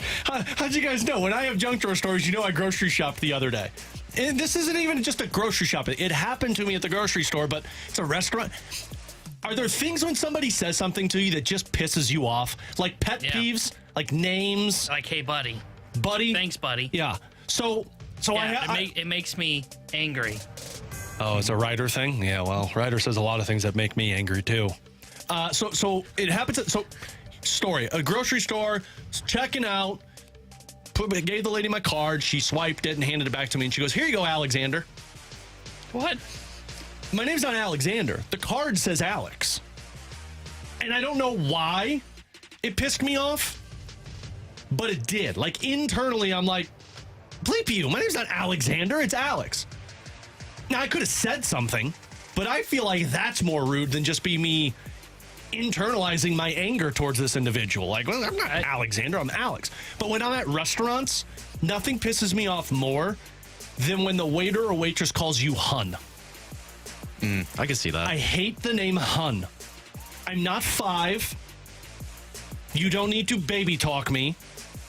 Just give me my food and treat me like an adult. What about sweetheart? Sweetheart pisses me off, too. Oh, see, I don't mind that. It's Southern hospitality. It's not Southern hospitality. We're in St. Louis. I'm at a Waffle House. You don't need to call me hun when you lay my waffle down. Just put it down. Good. Here you go. If you got any issues, give me a call. Thank you so much. I have no problem with that one. Now, calling you Alexander. It was weird, right? Yeah, I don't know if I would have said anything, but it's just odd. I couldn't have said anything. Why would you assume Alex is short for Alexander? I internalize my anger with my 2-year-old because I'm just like, I don't like how she called me Alexander Adelaide. Yeah, Daddy. I'm like, yeah, hype man. Thank you very much. Yeah, I'm a little surprised by that one because I would just assume that just if you weird. saw... Like, I understand people have short names for long names, and sometimes you just shorten it. But if somebody shortens their name, They want to be they called want by to be that called name. that. So, great example. When we had Daniel Kachuk on a couple of weeks ago, I texted him and I called him Daniel. And he texted me back and he said, please call me Dan. Cool. I was like, oh, God, I hope I didn't offend him, but he wants to be called Dan. I'll call him Dan. My card says Alex. Why would you call me Alexander? Yeah. Well, why even look in the first place, to be honest? That's Like, it. why are you looking for my name? Like, maybe they're just trying to be nice and like, have a hey, good day, personal, Alex. personal. Yeah, 'cause, I mean, I go to the same grocery store and I always bring my girls with me so they know it's me. And maybe they were just trying to personalize it, which was fine. And she didn't say it rude or anything. It was just like, here you go, Alexander. But like internally, I'm like, bleep you. This isn't Alexander. It says Alex on the damn card. But I felt like it was more rude to say something than not say something. I'm going to start calling you Alexander. The text line's doing it right now, and I knew I was going to get into it, but joke's on you. I don't read the text message. Clearly saw that one. Yeah, I know. Hun, sweet. Are there any other names that piss you guys off? People call me Francis all the time, thinking that that's my first name. It doesn't really piss me off, but Do they do the lighten up Francis joke? sometimes that doesn't happen that often. But it has. Well, you happened. don't know what the reference is from. I almost guarantee you that. No, but I've heard it. Yeah. I can't think of anything that like really gets under my skin. I'm sure there is some things that bother me. Like I just can't think of them right now. To like in the moment, it would make me upset. The only one that I know of is just thanks, buddy. Like I don't know why, but that one always gets under my skin. Here's something that does bother me. This is just something that bothers me at my other job. But when I'm working at my other job and I'm answering the phone, I work at a pizza place, and You call people hun too, you jerk? No. People call in, and then they're having conversations with everybody about what they want. Meanwhile, I'm on the phone for 7 minutes, and I have tables that I'm waiting on, and it's like, come on, have the game plan ready. You know? Oh, yeah. That one is tough. That ticks me off with my wife when we drive. When she's like, let's get this. I'm like, okay, cool. We'll drive up to the drive-thru. You know what the place has. Like, when you go to Steak and Shake, you know what they've got. And I'll stand there and I'll go, what do you want? Like, are you serious right now? There are some people having arguments while I'm just sitting there on the phone waiting to hear what they want and take their order. And they're arguing about it. That's when you hang up and say, you call me back when you're ready to order. They won't call back. That one is frustrating, especially if it's like a place that you know you've been to before. Like if it's a new restaurant that you've never been to before, like you're out of town. Like for example, when we went to the draft this past year in Nashville, we stopped at a sports bar for dinner or lunch one day after our show. Like we'd never been there before, so it makes sense if we need time to look for order. If you're going to like a pizza place that you've been to multiple times, there should be no discussion. The order's got to be ready. So to go. there was someone, this happened yesterday actually, super sweet lady, but she's called before, and she always asks what we have on our menu. Like, what kind of pastas do you have? And it's like, oh, here we go again. White or red? Next question. I sent a menu with her order yesterday. Jerk. Passive aggressive jerk Oh, move. that was. Passive aggressive jerk move. It wasn't to no be a defending jerk. that move. It really wasn't to be a jerk. No. I told her on the phone, I was like, I'll actually put a menu with your order. That way you have it for reference next time. That was such a passive It was aggressive move. passive aggressive, and you didn't even realize That it. was an Alex Ferrario move, man. It was me genuinely trying to be helpful. It might have come off as passive aggressive, but I mean, I'm getting a lot of texts that say Alexander needs to be in therapy. I am in therapy, all right? And it doesn't help. I have anger problems, and you just move on past it. Like I said, I wasn't angry. I didn't go home pissed off. I was just like, how would you Well, it had to be brought up today, Well, clearly. you know what? It's content, the way I always look at it. That's why I keep going back to the grocery store. Content every single time I go. Tanner Hendrickson, Grant Francis, I'm Alexander Ferrario. Coming up next, T-Bone saw the Zips projection for the Texas Rangers and got him questioning Cardinals in the same situation as Texas going into this season. We'll discuss next on 101 ESPN.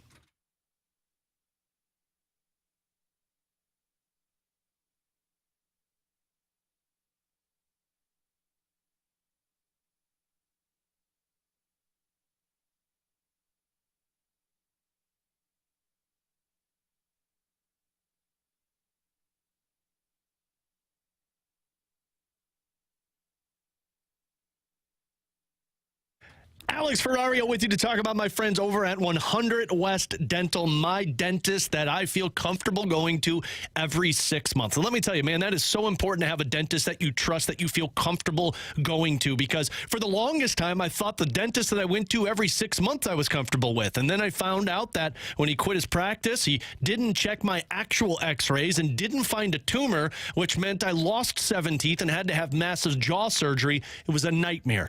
Now I go to a dentist that I know is all about the preventative procedure. Dr. Pryor and his team, first of all, customer experience is at the top of the list. But second of all, man, the preventative procedure is so important. Making sure that your gums are healthy, your tongue is healthy, your teeth are healthy, because all of that leaks into your overall health. So get with the right dentist and get with 100 West Dental. You mentioned my name, you can get $1,000 off in an Invisalign package. You don't even have to call. You schedule online, 100westdental.com. In terms of your mouth, get with the best at 100 West.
Alongside Tanner Hendrickson, Grant Francis, apparently I'm Alexander Ferrario. It's what people are going to be calling me from now on, thanks to that Junk Drawers segment. It is BK and Ferrario here on 101 ESPN. So T-Bone saw the Zips, and as we all know, Zip season makes us that much more excited for baseball season.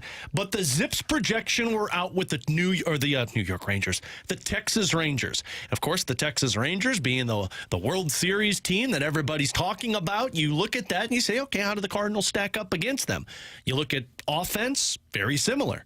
You look at pitching, not that similar, but it's not the pitching that they have available to them now.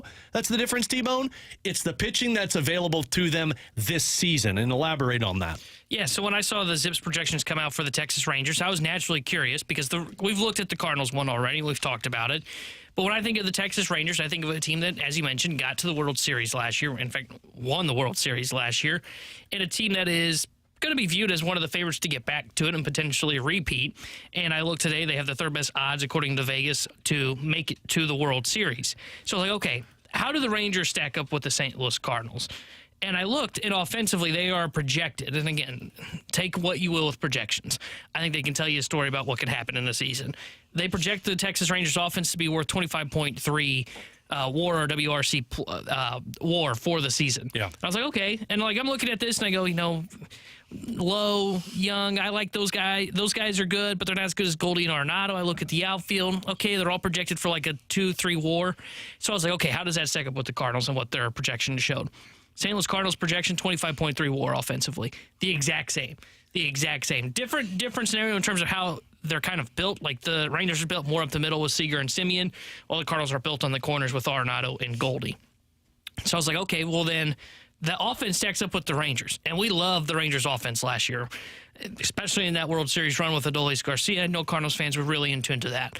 And then I look at the bull. Well, it kind of got away from us. Oh, another one? And then I look at the bullpens, and they project the Cardinals' bullpens to be better than the Rangers. And I look at the rotations, and they project that the Rangers' rotation is kind of similar to the St. Louis Cardinals. And you look at the Rangers' rotation right now, it's Eovaldi, John Gray, Dane Dunning, Andrew Heaney, and I'm just going to be honest, I think Jordan Montgomery's going to be back in Texas. Yeah. And I look at that, and I go, okay, of all those five names I just said, that's like the Cardinals' rotation. And, we look at the Cardinals, 85 91 I would team. actually probably take the Cardinals rotation over that rotation. Yeah, definitely an argument to be had on those right now. But where's the difference between the Rangers and the Cardinals? It's the upside that's in the rotation, man. And it's not just in the upside in the rotation of what they have, like those five names that I just listed. You know who I didn't say that's going to be returning for the Rangers at some point this year? Yeah, their best three pitchers. Max Scherzer, Jacob deGrom, and Tyler Mahle, who's returning from Tommy John surgery as well. They've got upside baked in the rotation, man. 1, 2, and 3 when they return. Exactly. And, even if you just said, forget those names, look at Nathan Eovaldi. The dude has got some serious upside because he's basically like a swingman, typically in season. At best, like a number 3 starter. But he has upside. You saw him shove in the postseason, and it's not the first time that he did that this past year. And that's what the biggest difference between the Rangers and Cardinals. And I know they're in different the Cardinals in the NL, Rangers in the AL, but offensively they are built the same way. The problem for the Cardinals, and we've talked about this all offseason long, is where's the upside in the rotation? Because for the Rangers, they've got it. And that's why, though it is risky with how they've built their bullpen, and it's fair to question the rotation and how it's kind of banged up and dealing with injuries, and even Eovaldi's dealt with injuries in the past. Gray dealt with an injury last year. There's upside in it to where, you can look at it and go, holy crap, if Jacob deGrom comes back healthy, if Max Scherzer is healthy, if Tyler Mahle returns to form when he comes back, that's a legitimate rotation. And you look at the Cardinals, and it was kind of zigging while everybody else zags by just saying, we're not looking for upside, we're looking for consistent innings pitched. Yeah, well, and they're looking to shorten games, as John Mozeliak has talked about with the bullpen. And, I would look at the Cardinals' bullpen and say, man, that's a good bullpen to have. And I think they could actually be a difference maker. And if they add another addition, maybe that makes it even that much more dominant. But you look at any team going into the season that's considered a playoff contender, they've got a 1-2 punch. And that's the difference in this. Texas you look at and you say, well, I don't understand why people are getting excited about that. They're getting excited about that because come playoff time, they're going to have Max Scherzer and Jacob deGrom because they realize that, hey, regular season-wise, we can keep our head above water, and when we know these guys are healthy, they're coming back. The difference in why we've been so repetitive in the sense of the Cardinals trading for Dylan Cease, trading for one of the Seattle Mariners pitchers, or Jesus Luzardo, or finding that number one guy, is because I'm not sure you can get through the season with this rotation. Like Texas, you know that they can find a way through it because their offense can guide them, and then when they get at least one of those guys back, and the Cardinals in the Zips projection, looking at that pitching staff, you really ask yourself the question, can the bullpen be that much of a difference maker? Yeah, and I think when you look at the Cardinals rotation, I think they can get through the season. My concern is how efficient are they going to be getting through the season? Are you getting through the season where you're a middling team in the NL Central that you hope finally just, strikes gold, or are you a team that's going to run away with it? Because there's not any upside to the rotation. Like, who is the best? Who is, outside of Sonny Gray, who is the second best upside for the Cardinals? I would say Miles Mikolas, but you're relying a lot on hope than you're relying on, like, oh, well, he can get there. I was going to say probably Steven Matz, but I think Michaels is probably the correct answer because when I'm thinking upside, I'm thinking like swing and miss, like could give you a really solid 5-inning start. I'm just thinking from start to finish of game 162, and that's Matt's like he might give you the high upside, but it's only going to be for 40 to 50 games. Yeah, so I don't know, man. I just looking at this rotation, and this is why like we talked about it going into this offseason of who is the formula to kind of follow. It was the Texas Rangers. Well, they didn't really follow that formula at all because they looked at it and said, well, what was our problem? It was innings pitch, and they didn't really get a second high upside play. And look, they still may make a trade for like a Dylan Cease. It's possible. I'm skeptical of that. Very skeptical. But, I mean, you mentioned it. Right now, the way they talk about it, they really like their bullpen. And I think there's a lot of upside to this bullpen. I mean, if they get hit on some of these arms, I think Kerber is going to be a really good addition for them. We'll see what JoJo looks like in kind of a first full season with the St. Louis Cardinals. And then you look at all the Rule 5 pick that they had. Everybody that they've brought in has got swing and miss. And if all these guys end up hitting, yeah, this bullpen became deep. They've got a shuttle that can go between AAA and the major leagues. But I just don't – that is more of a postseason thing, which is good because we talk about it. They got to build for the regular season and build for the postseason. And they kind of seem to be giving off signs of, hey, we think we've done that with this bullpen. My concern, though, still is there's no upside in this rotation. And though you do need that in the postseason, you still need that in the regular season as well. Do you feel like the bullpen can – shorten games, as John Mozeliak has labeled it? Because I still think they're missing one more piece to get to that level. I think they're missing a guaranteed piece in it to where I would feel really comfortable. Agreed. Because my only guaranteed piece that I feel going into the season is Gallego or Helsley. Yeah, I think I'm with you there. Everything else I'm skeptical of. I feel pretty confident that Gio's going to get back to form. Yeah. I don't really know how to tell about JoJo Romero. I actually feel really good about Kittredge because he did come back from elbow surgery, did pitch well for the Tampa Bay Rays last year before the season ended. So, like, I actually feel pretty good about him, and I honestly think we could throw him into this certainty category. Yeah.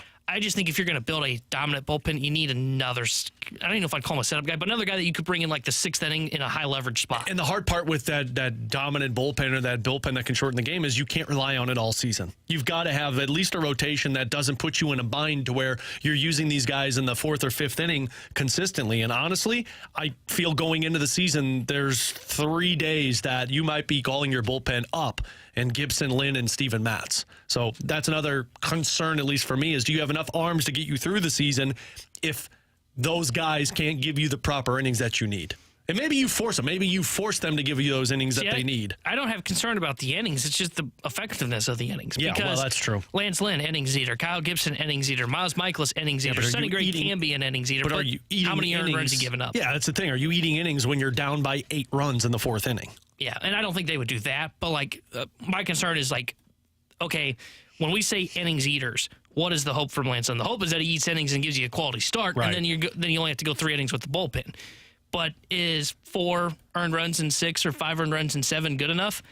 I don't know. That's kind of old school thinking. And look, maybe this zig while everybody else is zagging will work out for the St. Louis Cardinals. I don't know, but they still need, and I think we're all in agreement here, and the text line's all in agreement here, they still need someone that can slot in ahead of Miles Mikolas as a 2. Absolutely, and I hope I'm eating crow in the middle of the season, and Lance Lynn has a rebound. Kyle Gibson looks better than what we anticipated, and John Mozeliak looks like a genius, but I'm very skeptical about that side of this rotation. He's Tanner Hendrickson. I'm Alex Ferrario. The Blues, we've talked about an interesting situation now, but I also feel like they're in an even more interesting situation with the future in front of them, because you got to decide, compete or grow the young players. And that's a tough call for Doug Armstrong. We'll discuss that next on 101 ESPN.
you're making roster decisions and also lineup decisions on a nightly basis based on what are you trying to do? Are we trying to improve these guys? Or are we trying to win the game tonight? Right. And I think that's too hard.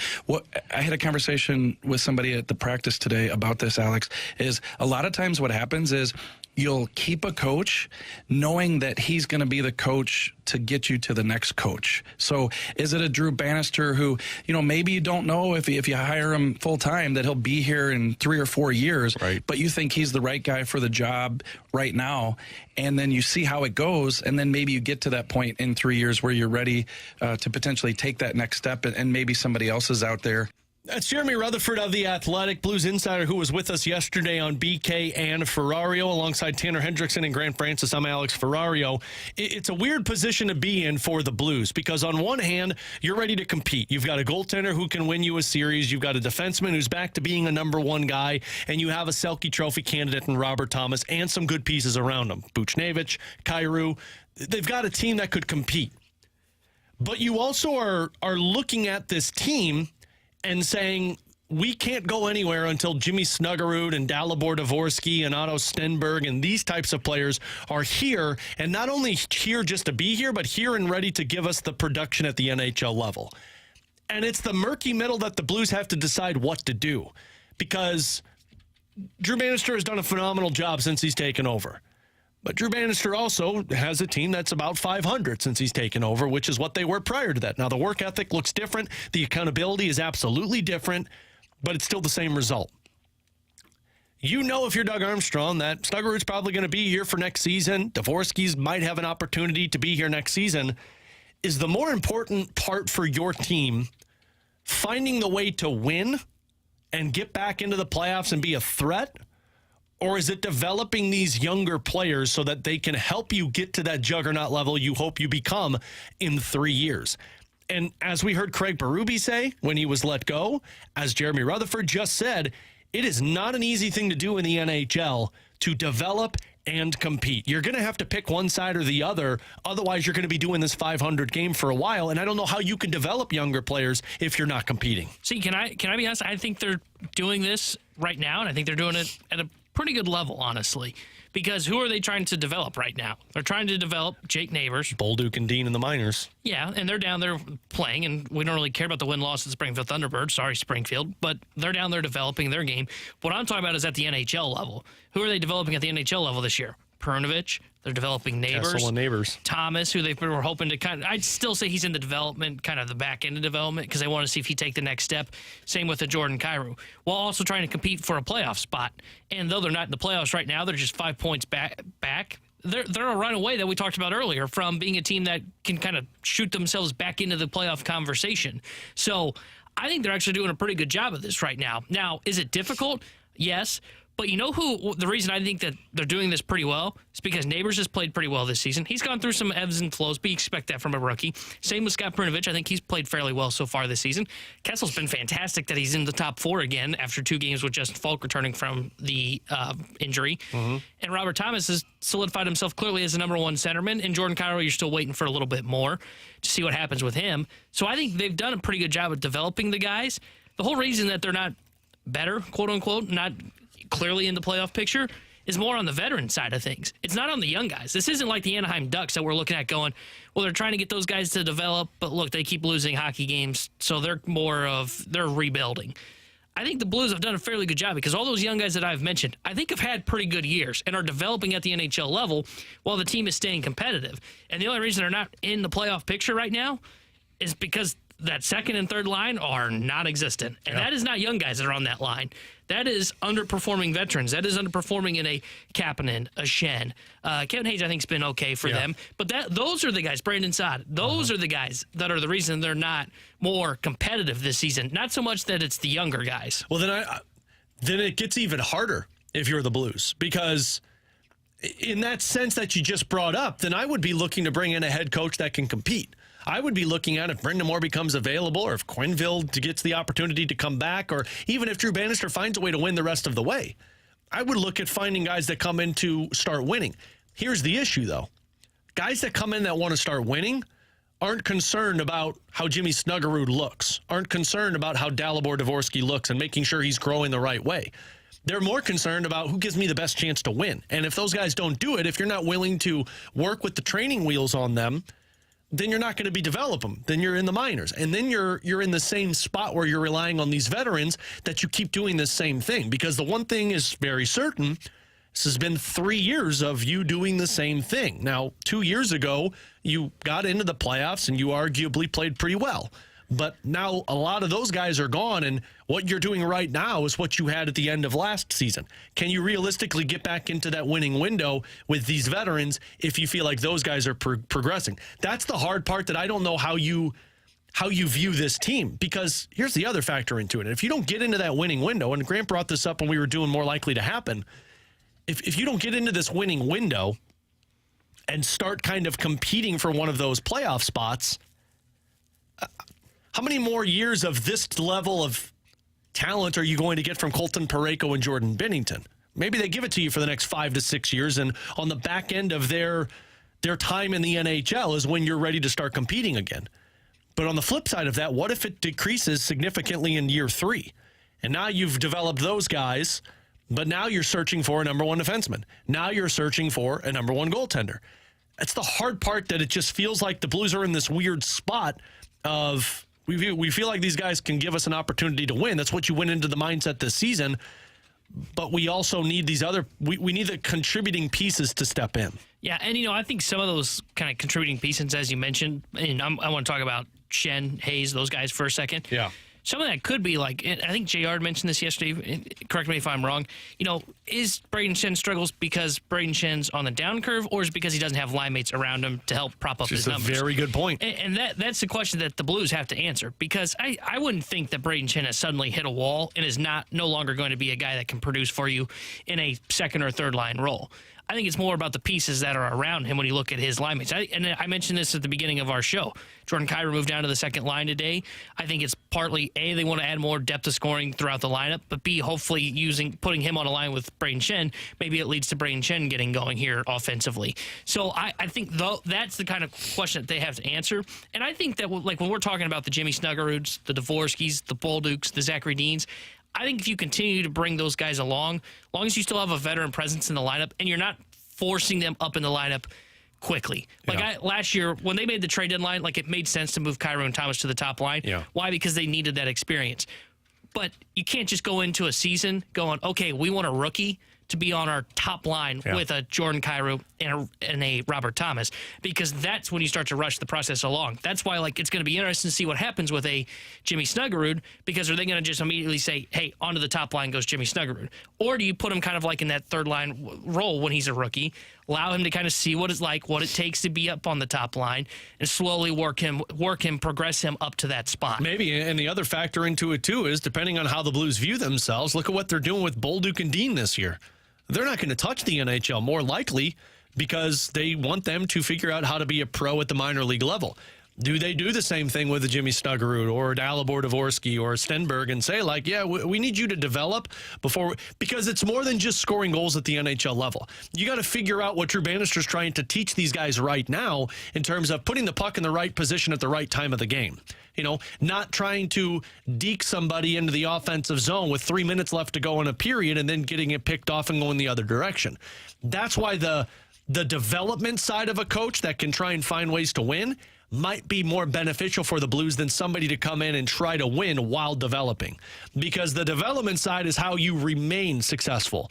The winning and then development is secondary is how you're a lot of one and dones. And I think that would be the concern if I'm a Blues fan that happens with a Snuggerud, Dvorsky, Stenberg, and things like that. So interesting time for the St. Louis Blues that potentially could have some ramifications for their long-term future. Coming up next, we'll get to some NFL quick hitters here on 101 ESPN.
Grant Francis here with a SportsCenter update driven by Johnny Londoff Chevrolet and Johnny Londoff Autoplex. There will be a new face in the lineup tomorrow for the Blues as they recall Adam Gaudette, the leading scorer for the Thunderbirds in the AHL. That move after the Blues placed Kasperi Kapanen on injured reserve today. Blues will be in Washington tomorrow to take on the Capitals. Pregame will be at 5 o'clock, puck drop at 6 here on your home for the Blues, 101 ESPN. I'm Grant Francis. The SportsCenter update's been driven by Johnny Londoff. Find your roads and shop 24/7 at londoff.com and londoffautoplex.com. Are you kidding me?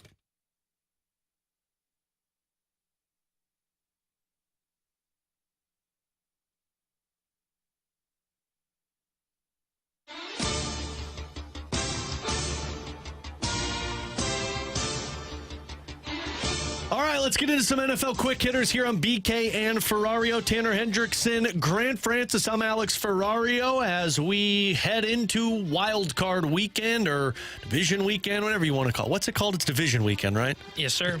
I forgot that their Super Wild Card used to be their Wild Card, but because everybody gets in, it's now Super Wild Card. So confusing. And I don't know. I just don't like all the people getting in. Man, if it's a brain fart, it's okay. So it is We all have them. because it's so hot in this damn room. That's why the brain fart's there. I want to start with Jim Harbaugh because he conducted another interview. I think it was with the Atlanta Falcons after doing the interview with the Chargers. I'm not sure he's done interviews with anybody else, but I heard his brother John on a podcast with Adam Schefter yesterday, and they were talking about Jim, and John said he may be the best team builder in football right now. Nobody builds a team better. He knows how to put it together top to bottom. We've talked about the best spots for Jim Harbaugh and, where he can have success in. Hearing that statement from John, does it change your opinion on where Jim Harbaugh would be best suited? Because I kind of wonder if the Falcons are the spot now. Like, I always thought it was the Chargers or the Cowboys because they're ready to win now. Not that the Falcons aren't, but if this is a guy who knows how to develop a program and develop a team, you've got offensive weapons, you've got a good defense in place, you're looking for a quarterback. Man, I might want Jim Harbaugh on that team if he can develop me a consistent winner. Yeah, I'm kind of torn as who I think is the best fit for the Falcons because Bill Belichick, arguably the best coach of all time, if there even is an argument, who, if you brought him in, is going to make the defense even better. Even if you don't like the Falcons' defense, adding Bill Belichick increases where you would rank them in the NFL automatically. But then, as you mentioned, as Harbaugh, kind of developing a team that doesn't really know what winning is right now in the Atlanta Falcons. Like, they've been competitive, they've got really good weapons, but they don't have a quarterback and they haven't won a whole lot. They didn't win anything with Arthur Smith because that guy was terrible. So I understand the argument for bringing in Harbaugh. If I'm the Falcons, though, I think I am looking more so at Bill Belichick. Really? Just because he is the GOAT. And I think you bring him in. But and are you understand, worried he ruins it in terms of taking it over and drafting the wrong people? No, well, I think if you bring him in, it'll be interesting to see what he does in terms of, control. Yeah. I would assume that he's not going to take overall player personnel because that's what got him in trouble in New England, as we saw. I still think you go with Bill Belichick because I think, as we've seen, he is a great head coach, still good defensively. That Patriots team had moments where they were pretty good defensively this past season. Which Their offense was just a nightmare. I'm surprised he's not bringing over his son and some of the defensive play callers from New England with him wherever he goes. And I believe, and look, this is just pure speculation, I believe Josh McDaniels, terrible head coach, genuinely awful. Very true. Great offensive coordinator. Yeah. And I think you bring him in, you draft the quarterback, or you trade for Justin Fields. It all makes sense. I would still say Bill Belichick. I love the idea of Jim Harbaugh in Atlanta if Belichick decides to pass up on that job, or if they decided Harbaugh over Belichick, I'd have no issue with it. I think Harbaugh makes so much more sense for the Chargers because he's apparently reportedly really high on Justin Herbert, loves his game, and that's another team that just doesn't really know what it takes to win. They were okay under Brandon Staley, but they never did anything meaningful under Brandon Staley. So I like Harbaugh to the Chargers. Another coach that kind of surprised by this, but it was also expected, if that makes sense. Mike Tomlin basically stating that he's returning to Pittsburgh. He's letting the team know that he's going to be back coaching next year. And that's following his post-game press conference where he just walked off the stage when he was asked about his future with the Pittsburgh Steelers. Man, if you're him, is this the best decision? I know ownership loves you. I know you've pretty much got the undisclosed, you can't be fired because of who you are and the success you've had. Man, if I'm Mike Tomlin, I'm kind of sick of being a middling team. I'd like to start winning. And, man, there's so many teams out there that you could start winning with. Yeah, I was a little surprised by this because I thought all the reports that had been coming out, like in the previous month, were kind of leading towards hey, either the Steelers trade Tomlin or Tomlin takes a year off and goes like the Sean Payton route. So to see him come back was a little bit surprising. I'll be fascinated to know what they do this offseason because Mike Tomlin I don't think would return if he was told by, the GM and ownership like, hey, we're running it back with Kenny Pickett. I think Tomlin would go, a year off, please. Yeah, I'm out, please. So I think they're going to be aggressive in trying to find whoever that quarterback is. My guess they'll probably end up with another stopgap. Gosh, that would be terrible. But this was interesting, and I'll be curious because he's only got 1 year left on his deal, and we saw this new precedent get set in baseball. I'll be curious. He may try to go the Craig Counsell route after next year. Yeah. To where it is the contract comes up, and then it's, hey, guess who's a free agent, and what will arguably be probably, my guess, a down year in the coaching cycle. Yeah, you're not wrong. Because this year, if he decided, hey, I want to go elsewhere, he would have been in the same list of Mike Vrabel, Jim Harbaugh, and Bill Belichick. Yeah, I mean, I think you'd probably put him, fourth on that list? I would put Tomlin. Like, I'd have Vrabel above Tomlin. I'd probably have him second. Ooh, I'd probably I don't have know him about Belichick. that. The fact that he's been able to have winning seasons with the quarterbacks that he has had, like, he's done with the Steelers even what Bill Belichick couldn't do with the Patriots with Mac Jones. Yeah. So I think what Tomlin has done with the lack of quarterbacks in that organization has been nothing short of fantastic. Yeah. That's a good point. Yeah, I could see that one. Okay, so speaking of quarterbacks, we got our first big mock draft of the season. The Athletic put their mock draft out, and you had 4 quarterbacks go in that first round. It was Caleb Williams, it was Drake May, it was Jaden Daniels, and J.J. McCarthy. I guess they're just assuming Jim Harbaugh is going to select that guy at whatever team he decides to go with. But both Penix and Nix were second-round draft picks on this mock draft. Did you agree with that? Do you agree with kind of the mock drafts of the quarterbacks in that first round? Because I don't. I don't think McCarthy should be a first-round pick. Yeah, I think 3-year guaranteed locks, I think, in the first round. And this is early on before we're even at the combine. But Caleb Williams, Drake May, that's going to be the 1-2 combo. And I don't see that changing up until draft night. Jaden Daniels is the one that's going to be interesting. I think he's going to be a first-round pick. I just don't know what his ceiling is, and I don't know who's going to take the risk on him. Like, if Belichick's with the Atlanta Falcons, I don't see them taking Jalen Daniels with their 8th overall pick, but we'll see. Really?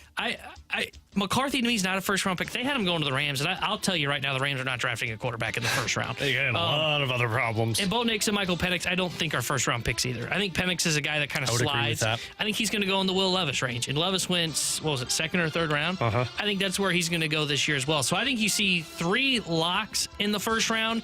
I think J.J. McCarthy is borderline. I just don't know. Jaden Daniels is probably borderline top 10. I like Jaden Daniels of the Falcons, depending if you get the right coach. Like, if you get the right coach, I think he could have success there, which is Belichick, Jim Harbaugh, depending on who signs there. I don't like Jaden Daniels if you get a coach who can't work with that young quarterback, because that's going to take some grooming that's going to need to take place with those guys. Speaking of those, teams that missed the playoffs last year. Let's go down the path of the guys that missed the playoffs. They make their adjustments. Who's a playoff team in your opinion, to where one season you missed, next year you're in it? Yeah, I think I've seen a lot of talk around, the Cincinnati Bengals. I can see it, but they're going to be missing 2 of their top 3 wide receivers are free agents at the end of the year. So I'm a little skeptical if they're going to be the team that ends up doing it. And their quarterback's not the picture of health these days. Yeah, I think the team for me is the Indianapolis Colts. And I love what they did this year. Yeah. Look, they went 9-8 with Gardner Minshew for most of the year. They're going to get Anthony Richardson back. If he can stay healthy and they add a couple pieces to the defense and they find a way to just keep Richardson on the field, to me, they are a playoff team next year, and a team that I think could potentially advance to the divisional round. I think the Bengals are up high on my list. They're probably like right there with the Colts because they have Joe Burrow, and he was injured this year. But I love the Indianapolis Colts and what they are building. Mine's the Falcons. I think they win the NFC South next year.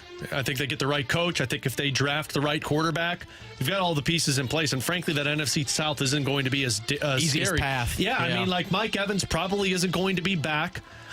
You're going to stick with Baker Mayfield, which, okay, fine. Your defense is awesome, but at what point does that start to falter? Saints aren't doing anything. Panthers are just an embarrassment right now. I think the Falcons get the right coach and get the right quarterback, which is easier said than done. But with all of these guys out there and with drafting in the top 10, mine would be the Falcons, and I think they could win that NFC South. I think they could be a 10 or 11 win team next year. My team's the Chargers, and I think it's going to be in a wild card position because given the Chiefs go into the wide receiver market, which I think they will, I think they're going to lock up that division.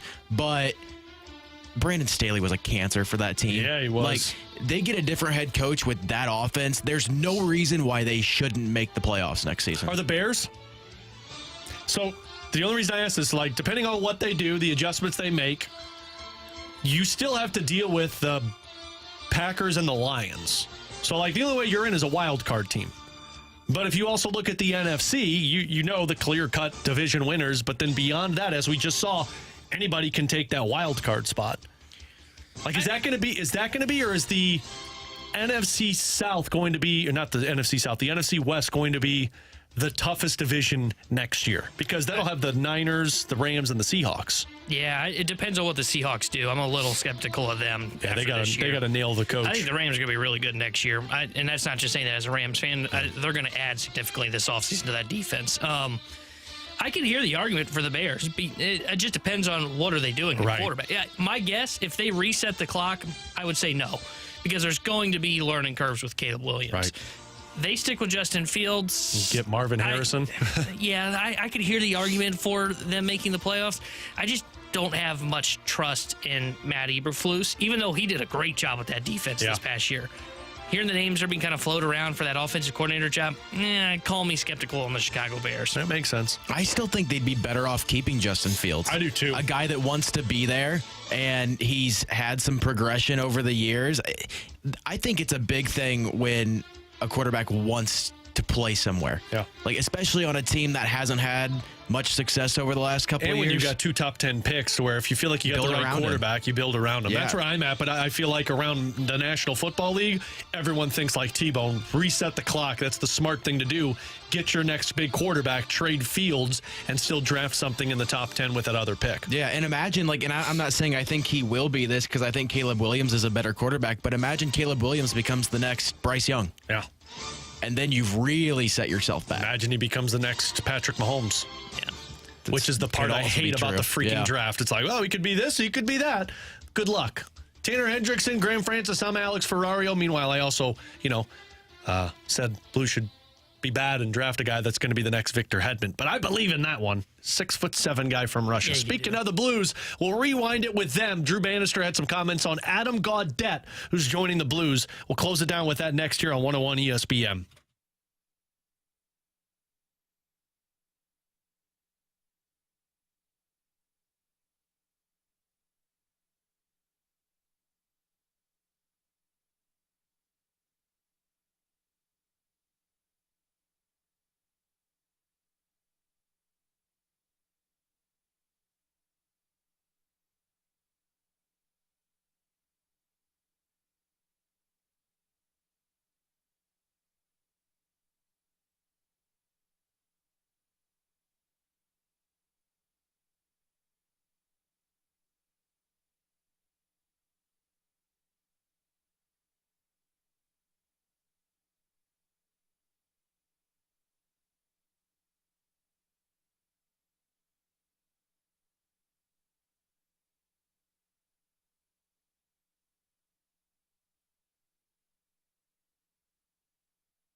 Let's rewind it here on BK and Ferrario. Grant Francis, Tanner Hendrickson, I'm Alex Ferrario. We'll be back with you tomorrow. Grant will be on Blues duty, so we'll have Bradford Bruns with us tomorrow. Grant will be back with us on Friday. Let's rewind it with the news from the Blues earlier today of Kasperi Kapanen headed to the 4-week or the injured reserve, which is at minimum 4 weeks with that lower body injury. And the Blues activated Adam Gaudette, or brought up Adam Gaudette from the Springfield Thunderbirds. He's got 24 goals, or 27 goals, that is.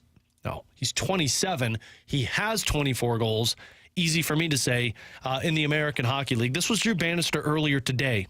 He shoots the puck. He likes to shoot. He likes to score. He had a lot of success when I was there, and he's continued that success. Very competitive, strong on his stick, and battles for pucks. But he's not shy to shoot the puck. That's for sure. Man, that's the player that the Blues, I think, have been looking for the last 3-4 weeks. Dude who's just not afraid to shoot the puck. And Grant brought it up during the commercial break. His best year was when he was playing with the Vancouver Canucks back the Stanley Cup season for the Blues. He had 12 goals that year. 4 of those 12 came on the power play. I'm not saying he's going to be on the power play. Frankly, it's working right now. You don't change it. But what I am saying is you're looking for secondary scoring. Watch for Adam Gaudette to, at minimum, have 3 or more shots on goal, because if he's going to provide that mindset, man, that's going to benefit this Blues team, and hopefully it's a trend that leaks out into the other players. Yeah, that's the kind of mindset that they've needed, and more specifically in that kind of middle lines, line 2 and 3. And Drew Bannister already confirmed earlier today he's going to be on the third line tomorrow night in Washington. Which means Sundqvist will probably be the centerman with Saad. Yeah, and Walker's probably going down to the 4th line, and Blais or Alexandrov is going to be a scratch. I'm glad to see them at least give him an opportunity, because you're right. They needed somebody that's going to shoot the puck. Now, what they don't need is someone that's going to shoot the puck and then just kind of skate freely around in the defensive zone. They need someone that's still going to have some structure there defensively. We'll see if Gaudette can do that. But they needed some sort of spark in the middle 6. And I'm glad to see Drew Bannister kind of go with some of the changes that he has done. You know, bumping Kyrou down to the second line, moving Neighbors back up to that top line, giving Gaudette an opportunity now here at the NHL level to just see if there's some kind of spark, because they've just been cycling through some of these guys in the AHL, and it's just a constant churn. He comes up, he maybe has one good game, really struggles, and then goes right back down to the AHL. You know who I think Adam Gaudette is? Adam Gaudette. Well, aside from himself. Okay. Sorry. I think he's Josh Levo. Oh, crap. Like, he's going to come in, score a few goals. I mean, if you look at what Levo did last season, he had 4 goals, 12 assists, 16 points in 51 games. I think he's different than Levo. He's got a little bit of more offensive upside, I think. Levo felt like he never wanted to shoot. Levo always felt like he was going to try and win puck battles and get the puck to O'Reilly. Like, I think Adam Gaudette is going to be very selfish on the ice, which I don't think is a bad thing. But, I mean, I see what you're saying about Levo, because Levo was just that prototypical AHL guy that could play at the NHL. But it always felt like, I mean, he scored, 40 goals the year prior to the Blues bringing him in the American Hockey League, and it's like he never wanted to shoot the puck. That's why you got to that 4th line. Whereas, like, if Adam Gaudette's going to come up here, it's going to be I can score goals and I'm just going to shoot. I don't know if that's going to be good or bad. To T-Bone's point, you're going to have to be good, at least responsible defensively. But, man, I just want somebody to come up and put 6-7 shots on goal. I hope he replicates that mentality from the AHL to the NHL. Absolutely. You know, a couple of other factors into this, what I like. One, we can like get past the Adam Gaudette needs a shot. If it's bad, then you just forget about it and you move on. Just like we've did with Jakub Vrana.